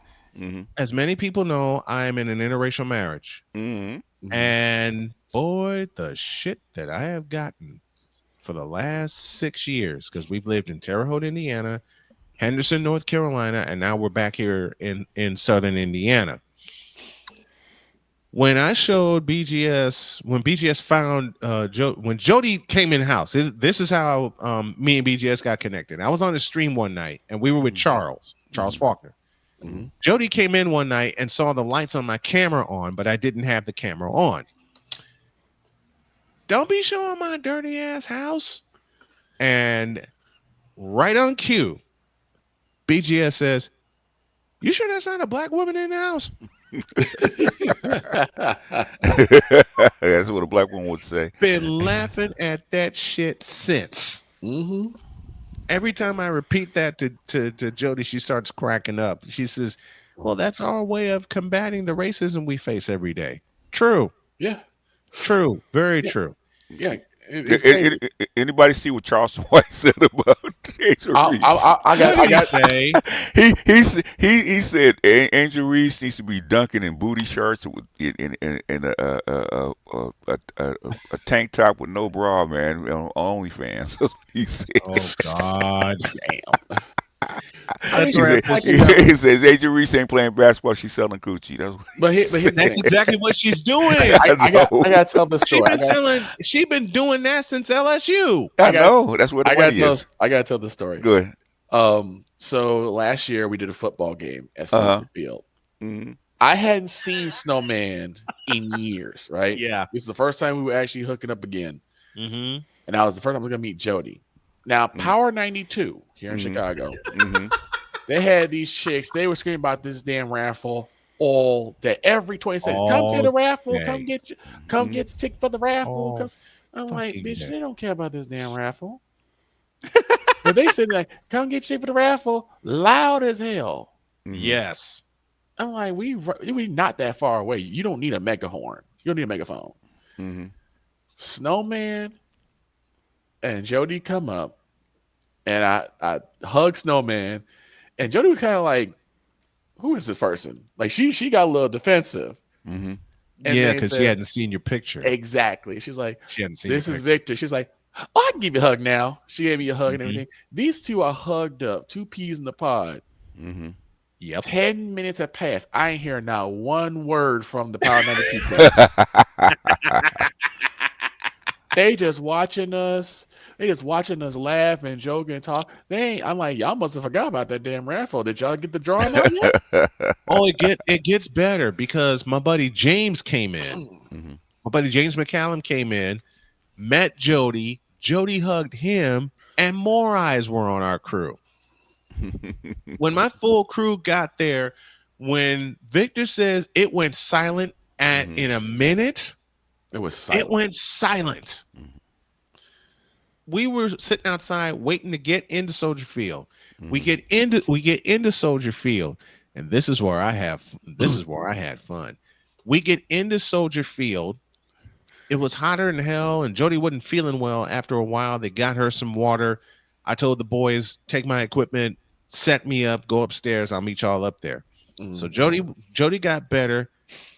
I mean, BGS walking through the lounge and walking through the path we had to go to get upstairs to the press box. Dear God in heaven, you would think that people would leave us alone. But I forgot two things. I am married to a beautiful white woman, and I'm in Chicago. Oh, yes. We got to the booth. We were setting up and we were cutting up at the same time. We were just talking shit the whole time. Then the gynocracy showed up. And the simps that follow them. Oh, my God. There was one member of the gynocracy. And, dog, you need to hear this description. I'm listening. There was one member of the gynocracy. And I'm speaking the truth when I say this because Victor was there. She turned around and had a weave down to her ass. Okay. Then she turned around and the nails came out. We're getting ready for a football game. Then the fashion show started. Oh, yes. Oh, yes.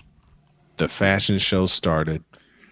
They were talking about what they were going to wear to the after party and shit like that. We're sitting at our spot in the booth getting ready to kick ass and do a football game.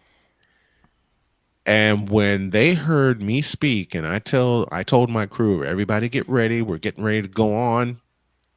Silence. Yep. The sound of silence. So I'm going through the first half. I'm doing the play-by-play. Victor was helping me. We had an intern up there with us. James McCallum was behind us producing. When I tell you, BGS, those chicks gave me the side eye when they heard me doing play-by-play. I mean just that. Because it was hard for them to picture a black man who is well-spoken and can do play-by-play up in the booth. Right.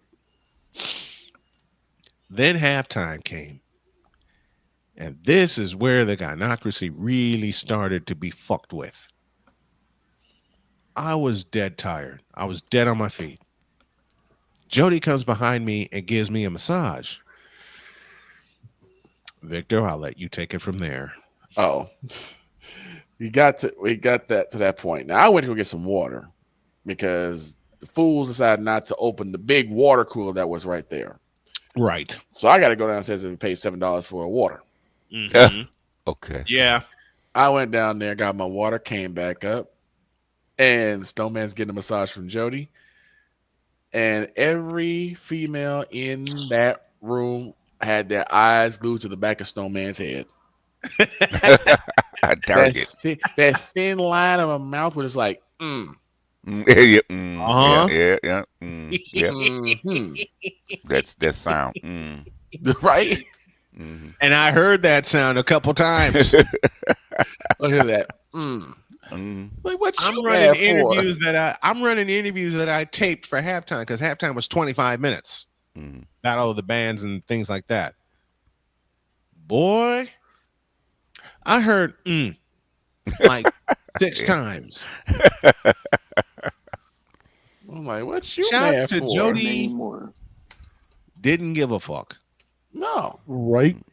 No. Why Didn't would give she? a fuck at all. She don't need to. But that's She don't need it's to. like it's like y'all mad, but what are you mad for? What's on your mind? What are you mad for?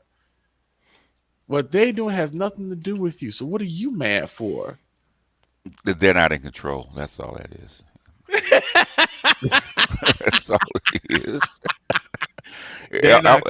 What is the joke that AB says all the time? They're not controlling this CompuServe. Yeah, Albert Poussaint said it in 1970, man. He said first it was white men that didn't want black men dating white women. Now it's black women that don't want black men dating white women. And that's been true since 1970. It's been saying in 1970, and he said black women are they more concerned with racism or control of black men, and it's been that way ever since. It has. It has. Because most white guys nowadays, okay, it's just so common. Like, you know what? God bless you. If you got her, fine, okay? It's black women that care way more. You know, it's like, yep. You know, the guys are the men have most been of great. men have gone. Men have gotten. You know, Men it's been 60 years, man. White men have gotten past it, man. Because white men say, I date the rainbow, so yep. I don't care. You know, the I don't men, care. The white men are like, oh, yeah, okay, you got too. Okay, yeah, and they come up and shake my hand. And well, now the black women with social media and black white men are gonna give you that, man. Said, dog, I don't blame you. they come up and shake my hand. Yeah. When I was at Indiana State covering them, and they heard me on the air doing wrap up shows and everything, and then Jody came with me once, to the arena, and they saw us, and I'll tell you, when I say white men were coming to me shaking my hand, not just for covering Indiana State, but for who I'm married to, they do. It's that way every time. Yeah. Opposite, however, dear God in heaven, it's gotten to that point. That's why when it happened in the WNBA, I wasn't surprised. Okay. No, I wasn't. I wasn't surprised.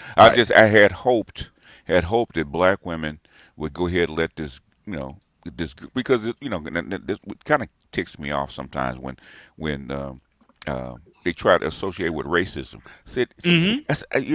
Well, she got all these racist fans and yada yada. Because I hear this from pro blacks all the time. I said, but they buy tickets too. Exactly. Go ahead, Dave. I don't care if they got hoods on. They buy tickets too. Okay, it doesn't matter. Go ahead, Dave.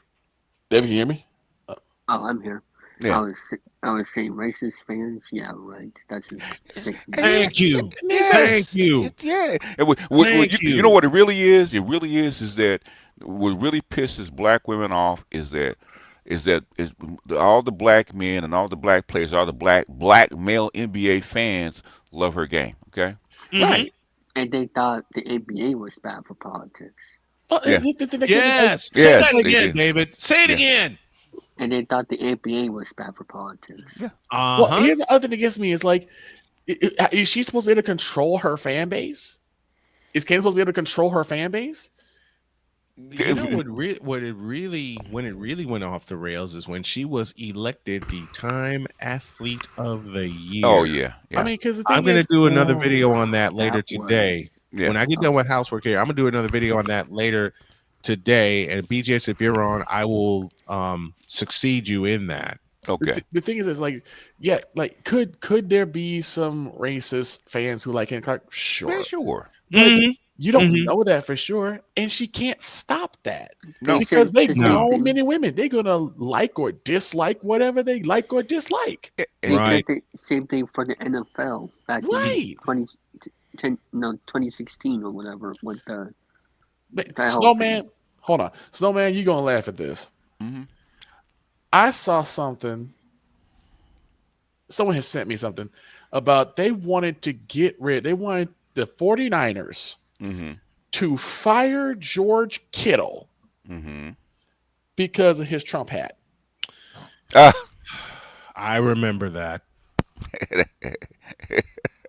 Two polarizing figures. You know what? My wife, I'm a big 49ers fan and the 49ers insider, as you all know. My wife saw that. I'm like, brought that picture to me and she says, "What do you think of this?" I said, "It's George the Animal Kittle wearing a hat. Do you care about the Trump hat?" No. She gave me a kiss and said, "Thank you very much," and walked away. But people were like, like the San Francisco 49ers, because he's in San Francisco, and San Francisco is like a liberal spot, where everybody is supposed to be all about equality and tolerance. There's no way they can have someone like that. I'm like, are you going to score the touchdowns that he scores? Are you going to play the way that he plays? Are you going to go out there and catch the ball? No. Are you going to practice the way that he practices it? Are you going to practice the way that he practices it? No. Yeah, I thought this was a democracy. You could vote who you want to vote for. I thought this was a democracy also, but clearly it's not with some of the opinions that are out there. I said that was like, are you going to vote? Are you going to go out there and score touchdowns against the Cowboys? No, shut your ass up. Shut your ass up. Even with politics, I said, do you like paying double-digit inflation with this administration? Man. And that's what really made me mad. Well, we're going to run on abortion and women's rights and stuff like that. I said, okay, white women vote their pocketbooks just like everybody else. Exactly. They vote their pocketbook. People are going to vote. All those black men that vote had MAGA hats. It ain't about color. It's about pocketbooks. Okay. It's about the color green. It's about the color green. That's what it's about. Yeah. And David, blessings to you for saying that so many times here on the show. You're welcome. Okay. And you said everybody buys David simply said, when I had him on last year, he said everybody buys tickets. Everybody buys tickets. Yes. Everybody buys tickets. David 3000, David St. Dennis, a big Boston Red Sox fan, our baseball insider. He will start joining us next year. He will start joining us next year to talk a lot of baseball and Boston sports. I'll make that official. David said everybody buys tickets. Yes. What are you worried about? If you're going to see the same player that you hate because you like watching their game, shut up. Shut up. Shut up. I mean, look.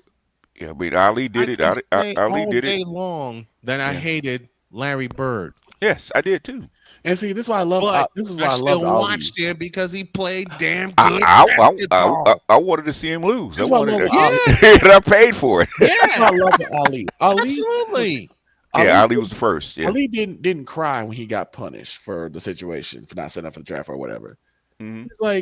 He's like, no Vietnamese called me the N-word, so right. Yeah. Why am I going to fight on their turn? It's not my fight. Yeah. Mm-hmm. He went through the punishment, didn't cry about it, came back and re-won his title. He came back. That was like one of the biggest fuck yous I ever read about. And made more money doing it because everybody showed up. Thank you. Because they hated him. They hated him. BGS has taught me in the past couple of years.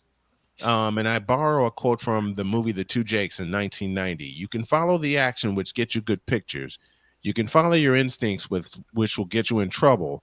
Or you can follow the money, which 9 times out of 10 gets you closer to the truth. Mm-hmm. It's been and will be all about money. Yep. That's why I can't even call into the Lakers line anymore. You told you know why you can't call into the Lakers line anymore? You tell the truth. You tell the truth. Exactly. That's why I can't call into a Bulls line anymore. That's why I can't cover Bulls games anymore. Because after the Jordan era was done and Derrick Rose left, I kept saying the truth about who and what the Bulls are, and they didn't like it. Nope. And was it Krause's that owned the team at the time? It was Krause still owned the team at the time. Okay. This is before he sold the team. I mean, basically, with 6 championships, man, why don't you just pay the man, okay, and keep him? Mm-hmm. Pay the man. Paid him. You should have paid the man and keep him. Should have paid how him. you let Michael Jordan walk off the Chicago Bulls? And when he left, it was over. It was over. When he left, it was over. Yeah. Okay. Basically, I made my money. I'm gonna cash in. I'm gonna break up the team, which made no sense. Yeah. None. Made no sense whatsoever. And this is why, like BG said, this is why I don't call in the sports lines anymore. Because if I expose the truth, they'll hang up on me. Yeah. They did it with listen, I tried to call WFAN and they kept me on hold forever. Yeah. Which is why I'm flummoxed at San Antonio, man, with Wemby. I said, why don't you just borrow the money and put a team around him? Mm-hmm. Why not? Why it not? Makes no sense. What are you wasting his years by with a mediocre talent around him? Makes no sense. Yep. Okay. And that's what they're in the process of doing. I mean, the guy's young, but you don't know he's going to get hurt or what. But the thing is, why are you wasting years with a generational talent like that?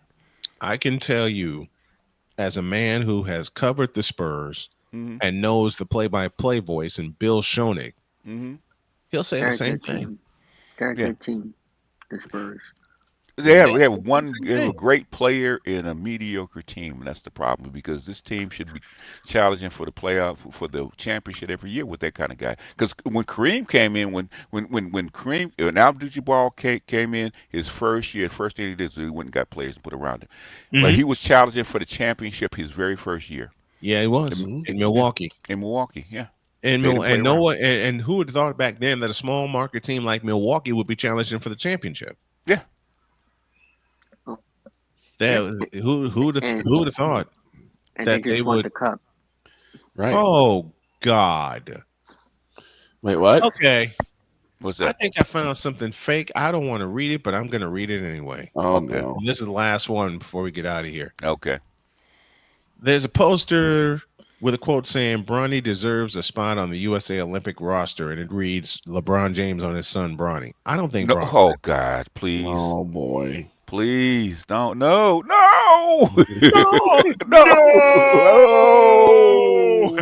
No, you have a number for. You have a button for that. I do, and it's for it's for the master teacher who sent me this. Now that's some bull.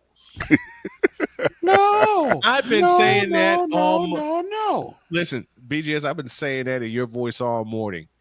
We were talking about it. That's some bullshit. I mean, I understand that Bronny's a DEI hire. Okay, I understand that. Okay. Yep. And you want to keep LeBron James happy, but Bronny's a G League player. Okay, he's a G League player. At best, he's a G League player. That's where he belongs, And I know that LeBron cut out, sliced some of his money, gave it to his son. His son would be better off working with his agent. He would be Bronny would be better off doing what the Jordan sons have done, and that's just be involved in his business. Yeah, sit back, do what you're told, make some money, and that's that. And that's that. What are you wasting your time for in the G League, man? You're not an NBA player. Yeah. Basically, you can always tell a player in summer league whether he's NBA or not. You can't tell how good he's going to be. Like with the new Connect, right? Yep. You could tell in summer league that he's an NBA player. You can also tell that Bronny was not an NBA player, right? In summer league, you're not. Okay. I don't know if you ever be an NBA player, because I don't think he'll never be an NBA player. All I'm gonna say is Stephen A had it right. No. No.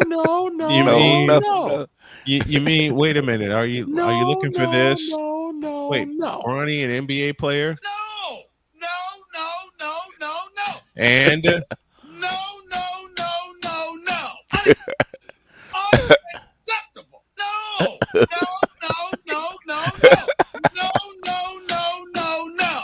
Period. Sometimes I think you gotta see to believe. And you see, you wouldn't believe it. And he's a nice guy, and he's a good kid, but he's not an NBA player. He's not an NBA player. He's not NBA material. And to those who think so, do me a favor. Stay off the weed. Please. All right, let's get on out of here. And I close with this. To you bronzesexuals, for our last show of 2024, you're full of shit. You're going to remain full of shit. And until you start watching full games and analyzing them correctly without the analytics, you're going to remain full of shit. I got one question for bronzesexuals. What is gay? Whoa. No, you got to do it right. I'll do it right. Set it up again. I said, for all you bronzesexuals, tell me, what is gay? Because half of them are. Oh God! Wait, I still don't get it.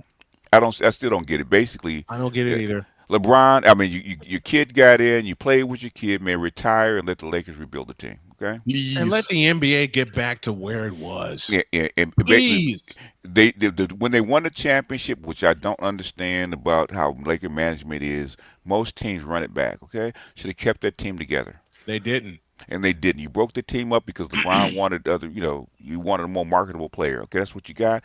And basically, you've been in what they call a playoff hell. Basically, you can only go so far. And they're going to be in cap hell also. Yep. Yeah, they've been in cap hell for years since he signed. Okay. now I can play this button also when it comes to bronzexuals. You cannot. You cannot.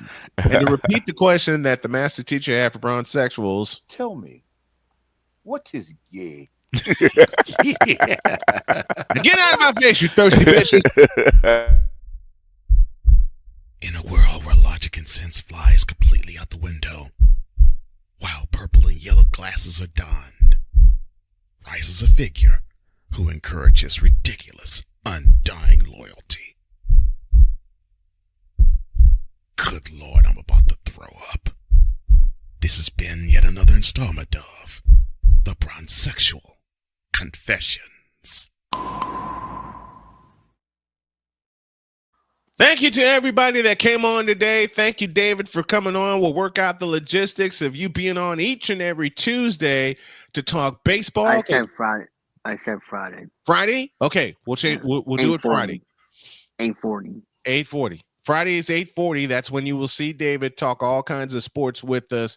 And thank you to everybody that came on came on as a guest and on our chat today. Thank you to Victor Locke and to the big dog who had to leave early because he wasn't feeling too well. Thank you to my coordinating producer, my beautiful wife, Jody Kay. Thank you to Cole Johnson, our executive producer.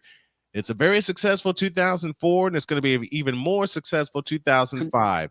Have a great day. God bless. Remember to make your next move your best move, and always remember, if your dreams don't scare you, they are simply not big enough. Dream big, do bigger. What? You said 2004. You mean 24. 2020. I fucked up. It's been a great 2024. Here's to and David has the correct 25. You know what? I'll do it for you. Dave, that's the correct expression. See, this is me right now, picking on my embarrassed face. It's been a great 2024. It's going to be even greater 2025. This is what I get for not having coffee this morning. Have a great day. God bless. Remember to make your next move your best move. And always remember, if your dreams don't scare you, they're simply not big enough. Dream big, do bigger. We are, and we hope y'all are too. Happy New Year, everybody. We'll see you in 2025. So long, folks.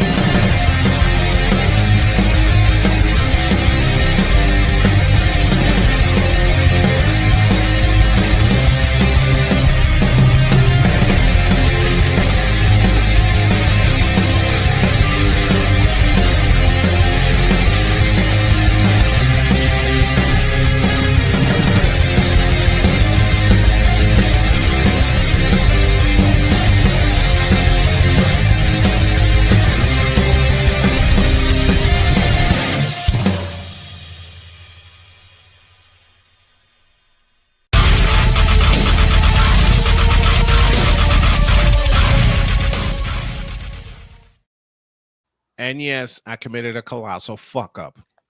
2024. Where the hell was I in 2004?